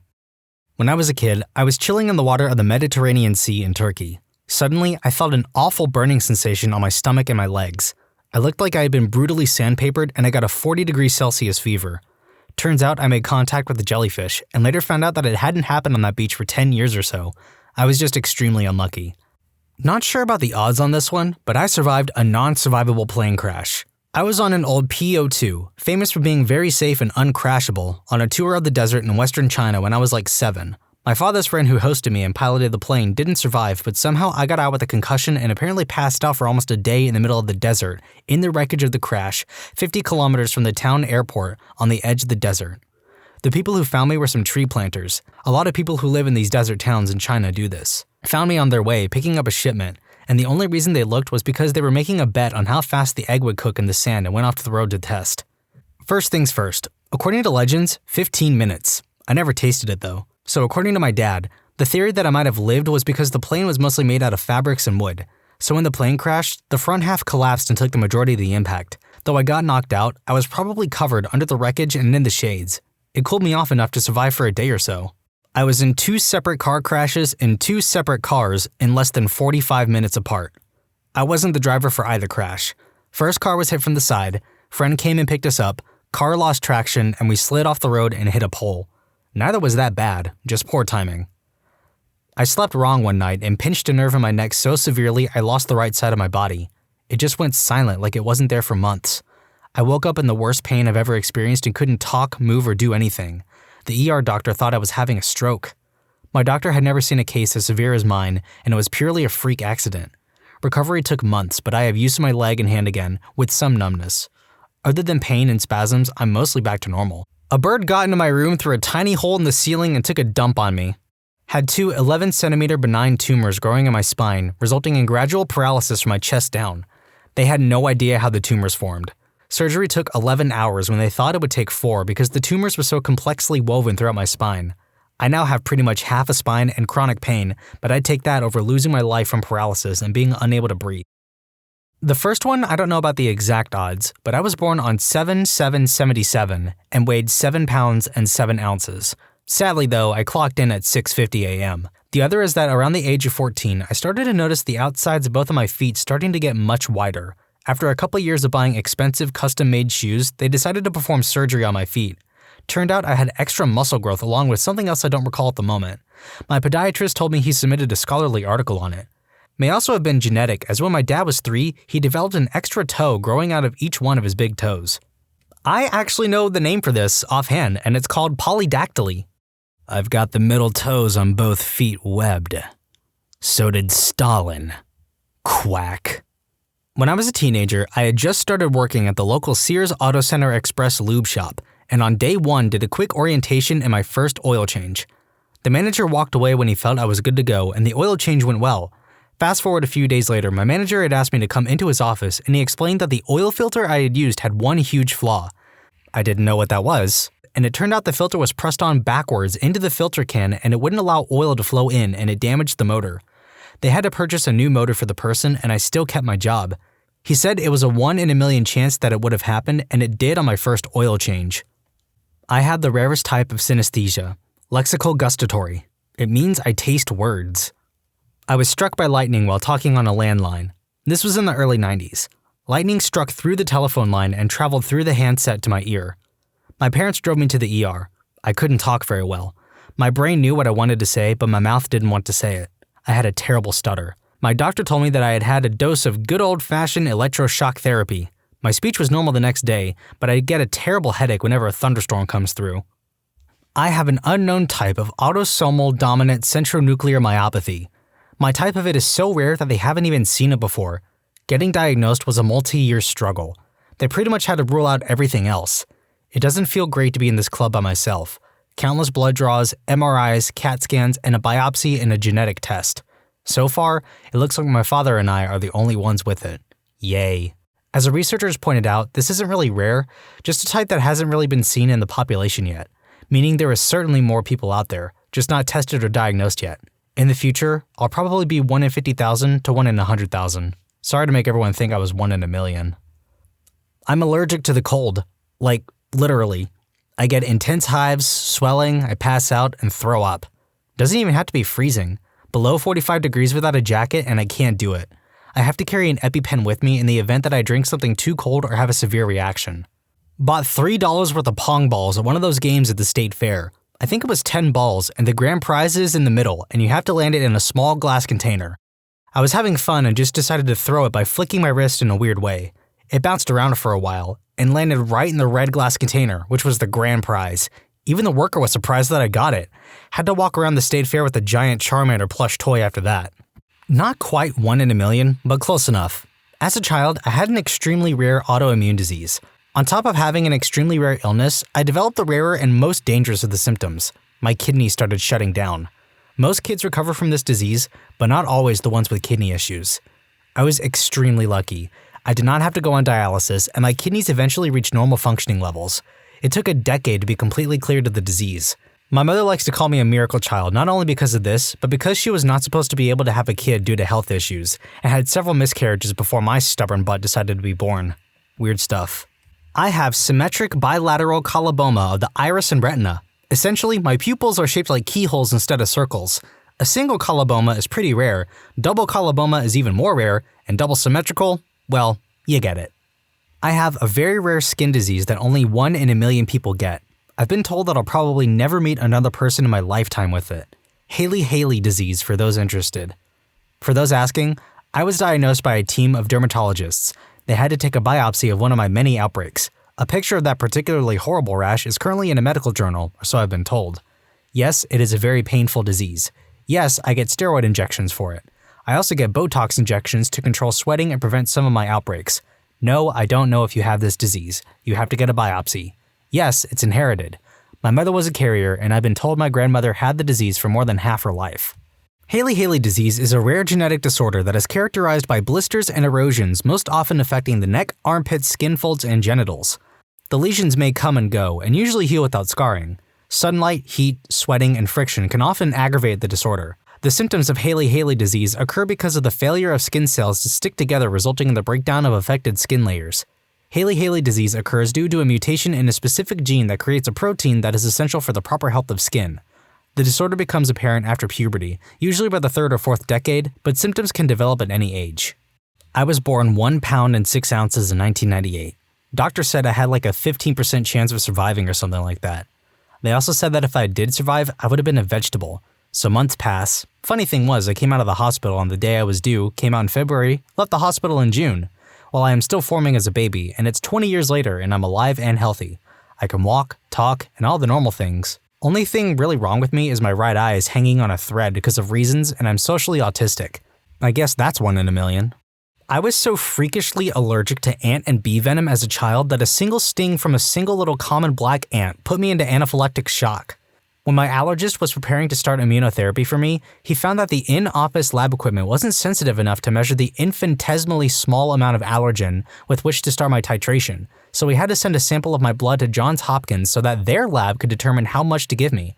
I did immunotherapy for several years to reach an immune response level at which it would be safe for me to basically exist in a non-frozen climate. Good news though, I'm good now. I've had a few run-ins with ants and wasps since my immunotherapy, and my body didn't freak out and shut down. And research indicates that if it hasn't done that after this long, I'm probably safe for maybe forever. I don't have EpiPens and I'm not overly afraid of ants or bees. To answer a few questions, I live in Florida. I'm not outdoorsy, but stinging things are everywhere. It is, in fact, the Australia of North America. No, my parents would not move me to the frozen tundra to be a nomadic reindeer herder at my behest. Little black ants do, in fact, sting. Several Lassia subspecies have stingers and venom. When an ant bites you, that's using their mandibles and does not deliver venom. When an ant stings you, that's using their butt needle and delivers the pain juice. Most ants do one or the other. Fire ants do both at the same time. I did some research a while back and found an academic paper that indicated that if I hadn't had a reaction after this many years, the likelihood that I ever would again is vanishingly rare. I wish I could find it again right now, but I'm already late getting ready for work. So if I find it later, I'll post it. I feel completely safe having a cell phone instead of an EpiPen. I was actually homeless for 4 years between 19 and 23 years old. As silly as it sounds, I used to earn some extra money at the time by helping around in a Yu-Gi-Oh tournament. It was my biggest hobby when I was younger and was something I felt confident about. I also didn't have a passport or a bank account, so I couldn't get a normal job. I'm in the UK. Anyway, so at the time I was stuck not earning enough money, without a passport, a bank account, or a real job. In the UK, you won't get hired by 99% of companies if you don't have a passport to prove you have the right to work.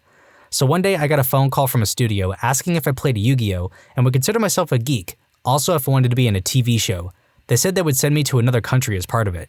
Being homeless, the biggest problems is being bored, so naturally I said yes, but told them I don't have a passport. No problem, we'll get you one straight away and pay for it ourselves. I ended up on a show called Geeks that you can still watch on Channel 4 OD. Because I got this passport, I was finally able to get a job, a bank account, and finally a house. Now I'm looking after my 10-month-old daughter who's playing while I type this. So Yu-Gi-Oh saved me from being homeless. I might be an anime character. TLDR, was homeless until a TV company gave me a passport allowing me to get a job and a house because I played Yu-Gi-Oh. This blew up more than expected, so here's some answers to some questions. How did you have a phone? I had a cheap brick phone that would run on battery for a week. Think old Nokias. I used to charge at my local library in Peckham, London. How did I help in Yu-Gi-Oh? I was a judge for the tournaments. They're a referee for the game. How did the TV company find out about you? I was a judge for the game. The TV show was looking for geeks with different hobbies, and they found out about Yu-Gi-Oh! After assuming a Google search, they found the person who ran my local tournament to recommend different players and people, and she recommended me. Why do you need a passport? So in the UK, you need a government picture ID and a national insurance number, like social security number, in order to prove you're allowed to work in the UK. I have migraines that cause me to go part or near completely blind, so I can't drive due to the risk. So I don't have access to a driver's license as ID, leaving me only with the passport. I'm getting some people who are a little doubtful that it could be so hard to get a job while homeless, or to get ID and are shocked it's taking me long to get out. What's important isn't what you know about the world right now. What's important is what I knew about the world as a 19-year-old that just left school. Think back to that age and honestly ask yourself how easy it would be to get a job without a bank, a home address, ID, or experience of anything. Of course now, as a 27-year-old, I'm armed with so much more knowledge to find a way out. I had 8 wisdom teeth. The dentist had never seen anything like it and called the whole office in to marvel at my teeth. Had pygmy glandular fever when I was 16. Nothing special about that. Had pneumonia a few months later, probably due to my weak immune system from the first disease, which caused my lungs to collapse, very unlikely for a 17-year-old. The hospital I was in couldn't do any more for me, so another hospital came with a rescue team of 8 people and a heart-lung machine, easymode. Very rare that hospitals have those that can be transported. The hospital only used it the second time and the first time successfully, to pick me up. They brought me to the other hospital. I was in a coma for a couple more days, but made it out of the hospital within 3 weeks after that, just before Christmas. A big newspaper wanted the story for Christmas miracles, but no thanks. I own a Lego minifigure called Mr. Gold. This particular minifig was to celebrate the 10th series of the Lego figurine line. They're sort of like grab bags. You can feel for them, but you don't know what minifigure you're really going to get. So, because they were celebrating, they thought it was a good idea to only make 5,000 of these. Anyways, when I was younger, and even now, I was really good knowing which figures they are simply by looking at the figure's pieces and feeling out those pieces. I really liked the minifigures because I thought they were really cool and unique, so I really wanted Mr. Gold, and me and my mom hunted for it for a long time, but after a while, I gave up. Then one day, I was at the Lego store and felt the distinct diamond piece and freaked out. Finding this figure was a downright fantasy. I'm 18 now and still want to relive 12-year-old me's pure joy as he opened the packaging. My dad once asked me for a quarter. I tossed it to him and it went directly into his shirt pocket. Guys, Dude Perfect is losing his mind right now. What was your "I was the only one to get away" story?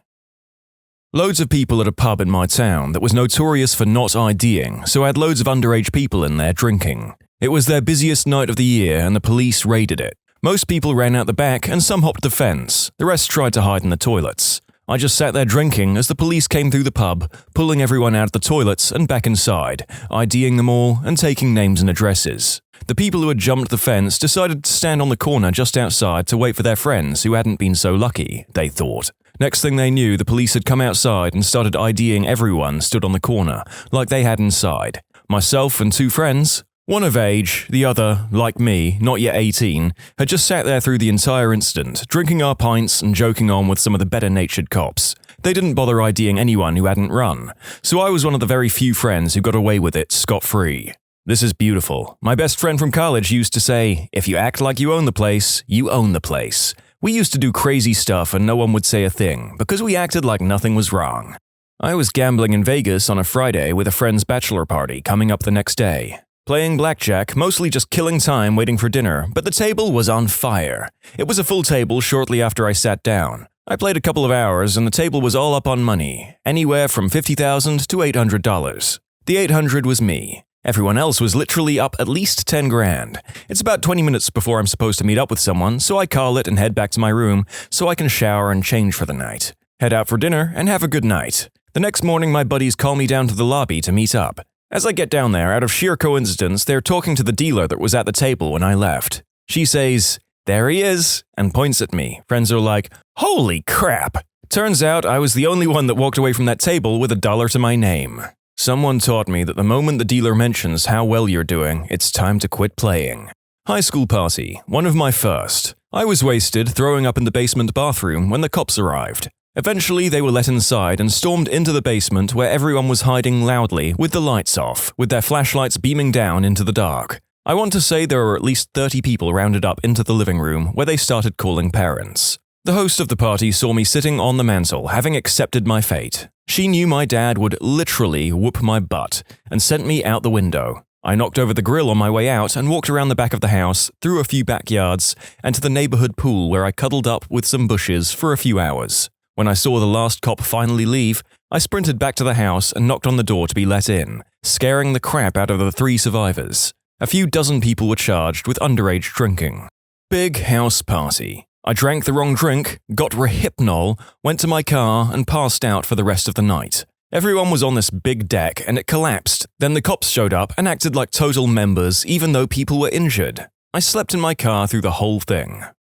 For clarity, it was in Vancouver, BC, Canada. I suspect roofies because I was on my second drink of the night when everything started feeling really weird. I knew something wasn't right, so I decided to go out to my car and sleep it off. I barely remember this. I was informed by a friend the next day why I went out to my car. Smoking up in a truck with some friends of a friend senior year in an empty parking lot of some park. Already high as frick when suddenly the Taco Bell we had gorged on earlier is going berserk in my bowels and holy crap, I need a bathroom.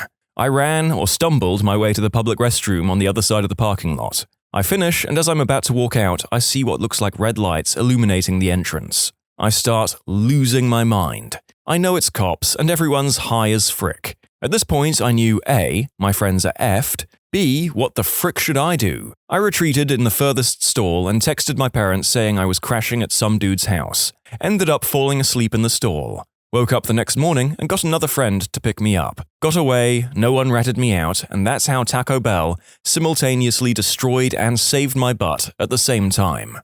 Good God, the 2 exceptions to the substances that are almost entirely negative in their effects on human subjects, rehypnol and Taco Bell. Consider yourself very lucky and oh my God, I am shooketh. Freshman year of college. I had a group of friends that I'd smoke with. Towards the end of the year, I decided I didn't feel like smoking anymore, and also I had to get clean to apply for summer jobs. By this point, they are getting more and more cocky, and start getting high in this girl's minivan in a campus parking lot. One day, I meet up with these guys to hear that they finally got busted. It's not a surprise to me because doing that in a car on campus is fricking stupid. And here is the most important lesson, kids. The school brought my friends in and presented them with a list of names. Every single dealer we knew of, even the ones we didn't use, was on that list. My friends were given the choice between expulsion or pointing out the dealers they knew on the list. Cops didn't really care about a few stoners smoking on campus, they cared about the dealers. So if you're thinking about making some extra cash selling illicit substances in college, make sure you're as careful as possible, or just don't do it. People will always choose to rat you out when given the choice between that or their expensive college careers. I was on holiday in Bali. A policeman flagged us down as we were waiting at traffic lights on our rented mopeds. I just decided to buzz it through the now green traffic lights. They got pulled and fined a fair amount for driving without a license. I felt a bit crappy afterwards, but they said they would have done the same if they had the balls to. We also had crates of booze, which I didn't want taken off me. In summary, I choose beer over my friends. My first house party in college was on Halloween, my freshman year. Naturally, everyone was in costume and about half the people were underage. I wasn't drinking, but my friends were. Around midnight, an older guy, 40s, walked in dressed as a cop. Me, being one of the few sobers at the party, realized he was an actual cop. I tried to convince my friends to leave, but they all said the guy was just in a costume, so I left on my own. I walked right past the cop, told him to have a good night, and walked home. I found out the next day all of my friends got tickets for underage drinking. I was abducted in Iraq while working in IT, along with 4 other people. After 946 days, I was released. Everyone else taken with me was killed. This is an article I wrote about my experience. That can be found at the forum in the video description, folks. That's a step up from the people here who got in trouble with the cops.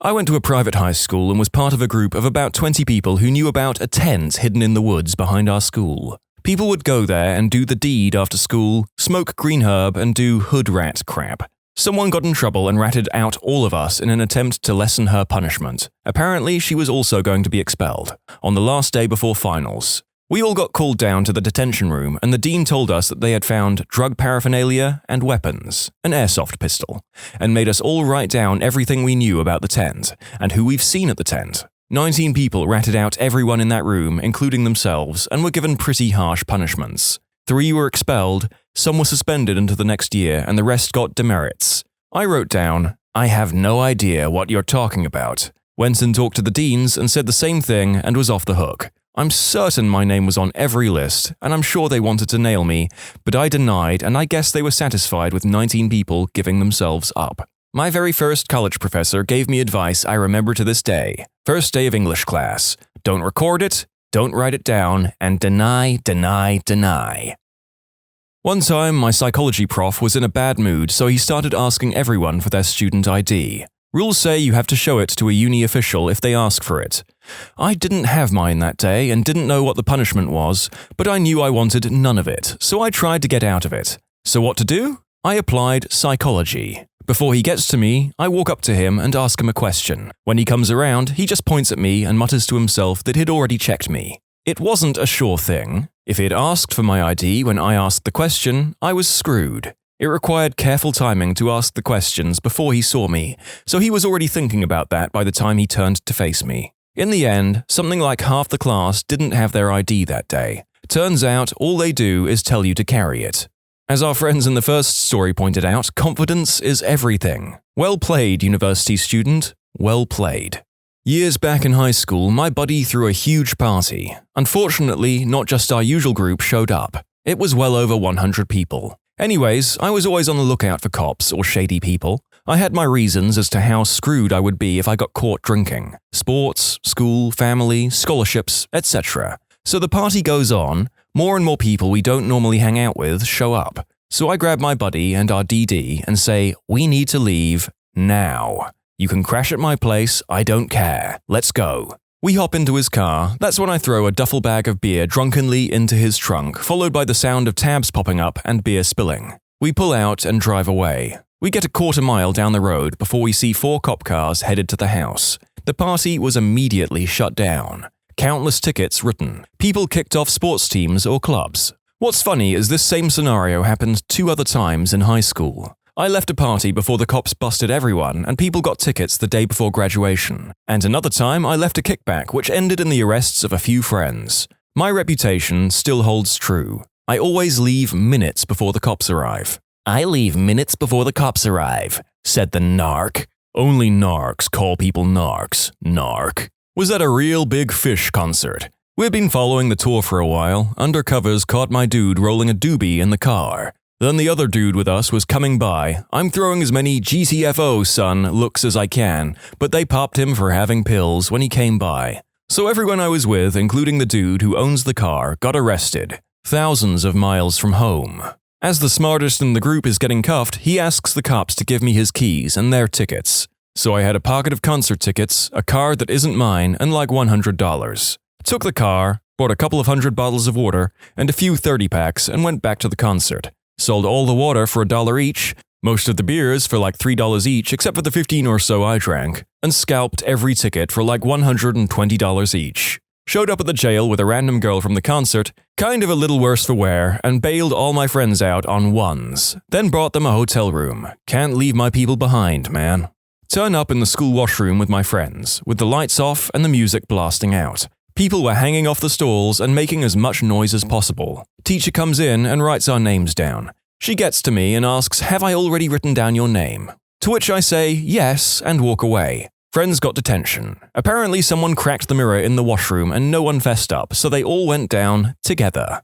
Drunk with a few friends, walking through the docks/trendy bar area, and see an industrial building for recycling plastic, with a tantalizingly easy-to-climb roof. We climb up on the roof. Someone reports burglars on the roof, because recycled plastic and trash must be a big target, and cops show up. I casually climb onto a tree that overhangs the roof and quickly pass out, and the cops don't see me. My friends don't rat me out, they get banned for life from a bar in a completely different area of the dock complex, because the cops told them they caught them trying to cut a hole in the roof/burgle them all. Utter bullcrap, we were stargazing and drunk chatting. Anyway, I woke up a few hours later and asked why they left me up there, and I'm reminded of the whole cop thing and informed they weren't arrested, but were banned from a bar. We went to the bar the next day to make a point. High school party. The girl decides to spread her legs and have adult fun with 12 guys in a room. I passed out before my turn happened. They all got chlamydia. One night, quite a few years ago, one of my buddies threw a party with about 50 people. We were mostly all under 21 at the time and had a few other illegal substances as well. Soon enough, the cops showed up. By the time they had opened the doors, I found myself a nice tool bench to hide inside where the opening for the chair was. So this was in the garage, and they also had black lights in, so it was difficult to see clearly. So the cops started to give people breathalyzers, all the while I'm crawled up in this little hole for hours. After about 2 hours, they finally load up the last wagon, and I think they pull away. I throw out my legs, which are completely asleep, and right after, I hear the cops starting to head back inside. I crawl back in as they started to take pictures and dump out the alcohol. The best part about this is that with the black lights, the flash from the camera gave better sight of the room. I have a friend that works in the police station that told me you can see me scrunched inside this little area on one of the pictures. The cops apparently weren't even angry, just laughed and said they were somewhat impressed. We've had some pretty lighthearted stuff so far, so I'll just warn you that the next story is a little grimmer. I'm the only one left from my group of 3 best friends since 3rd grade. First one hung himself because he was a pain pill addict, and I think the pressure of addiction and owing a lot of people money got to him.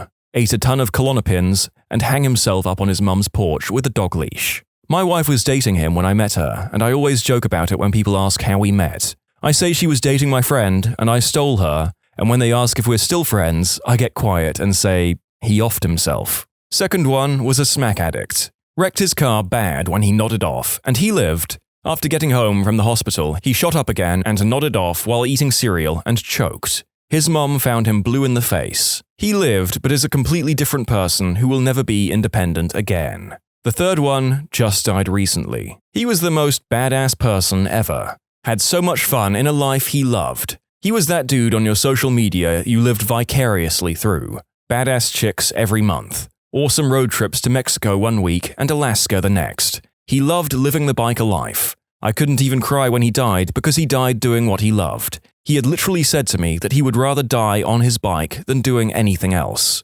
Anyway, this will probably be buried, but it felt good to write. I've been off substances, except drink, for a while now, and my wife and I are really happy. Glad I made it out of that town alive. Definitely miss my bros, though. We had some great frickin' times.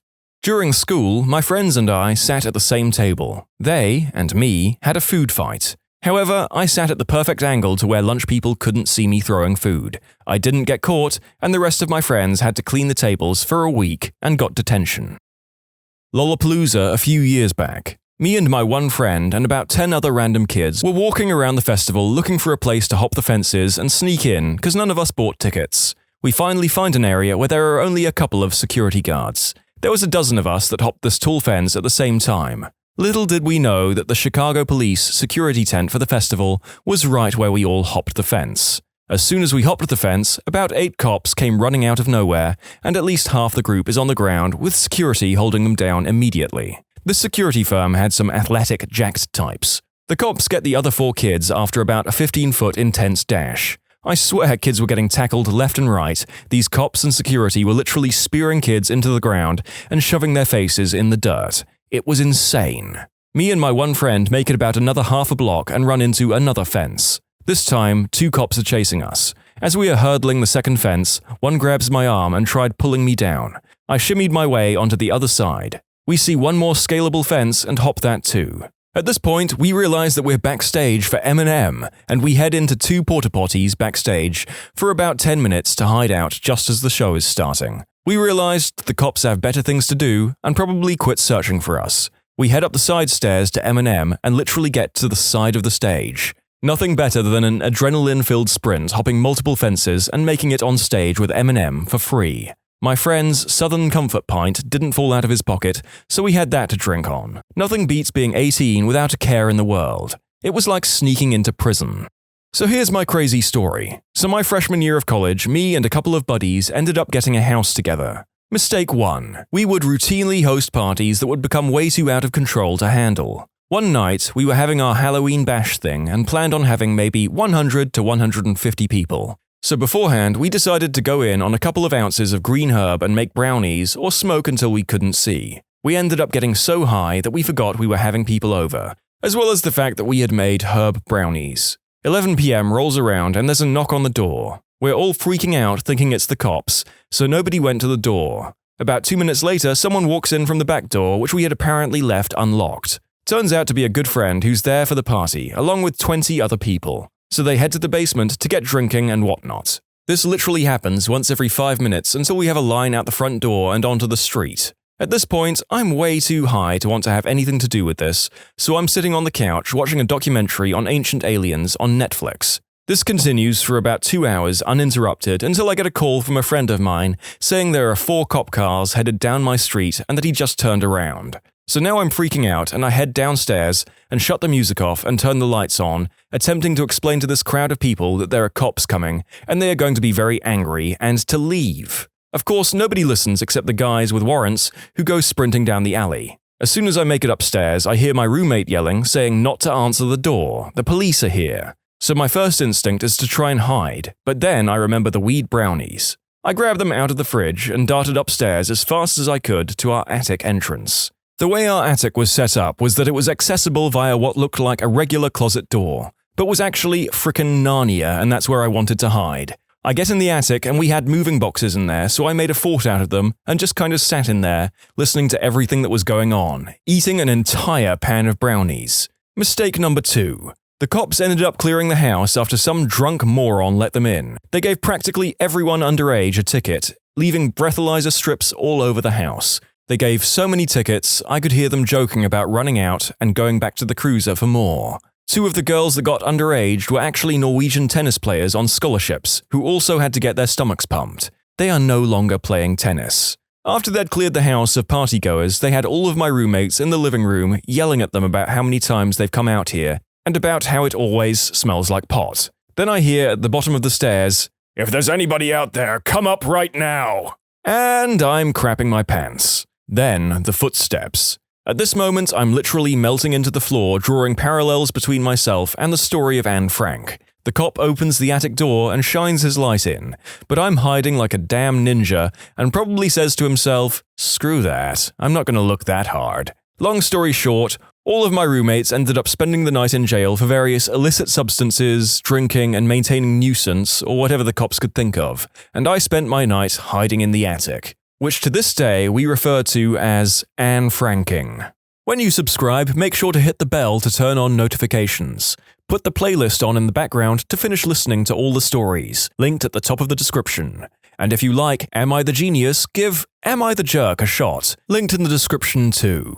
Either way, thanks a lot for watching, and we'll see you guys next time.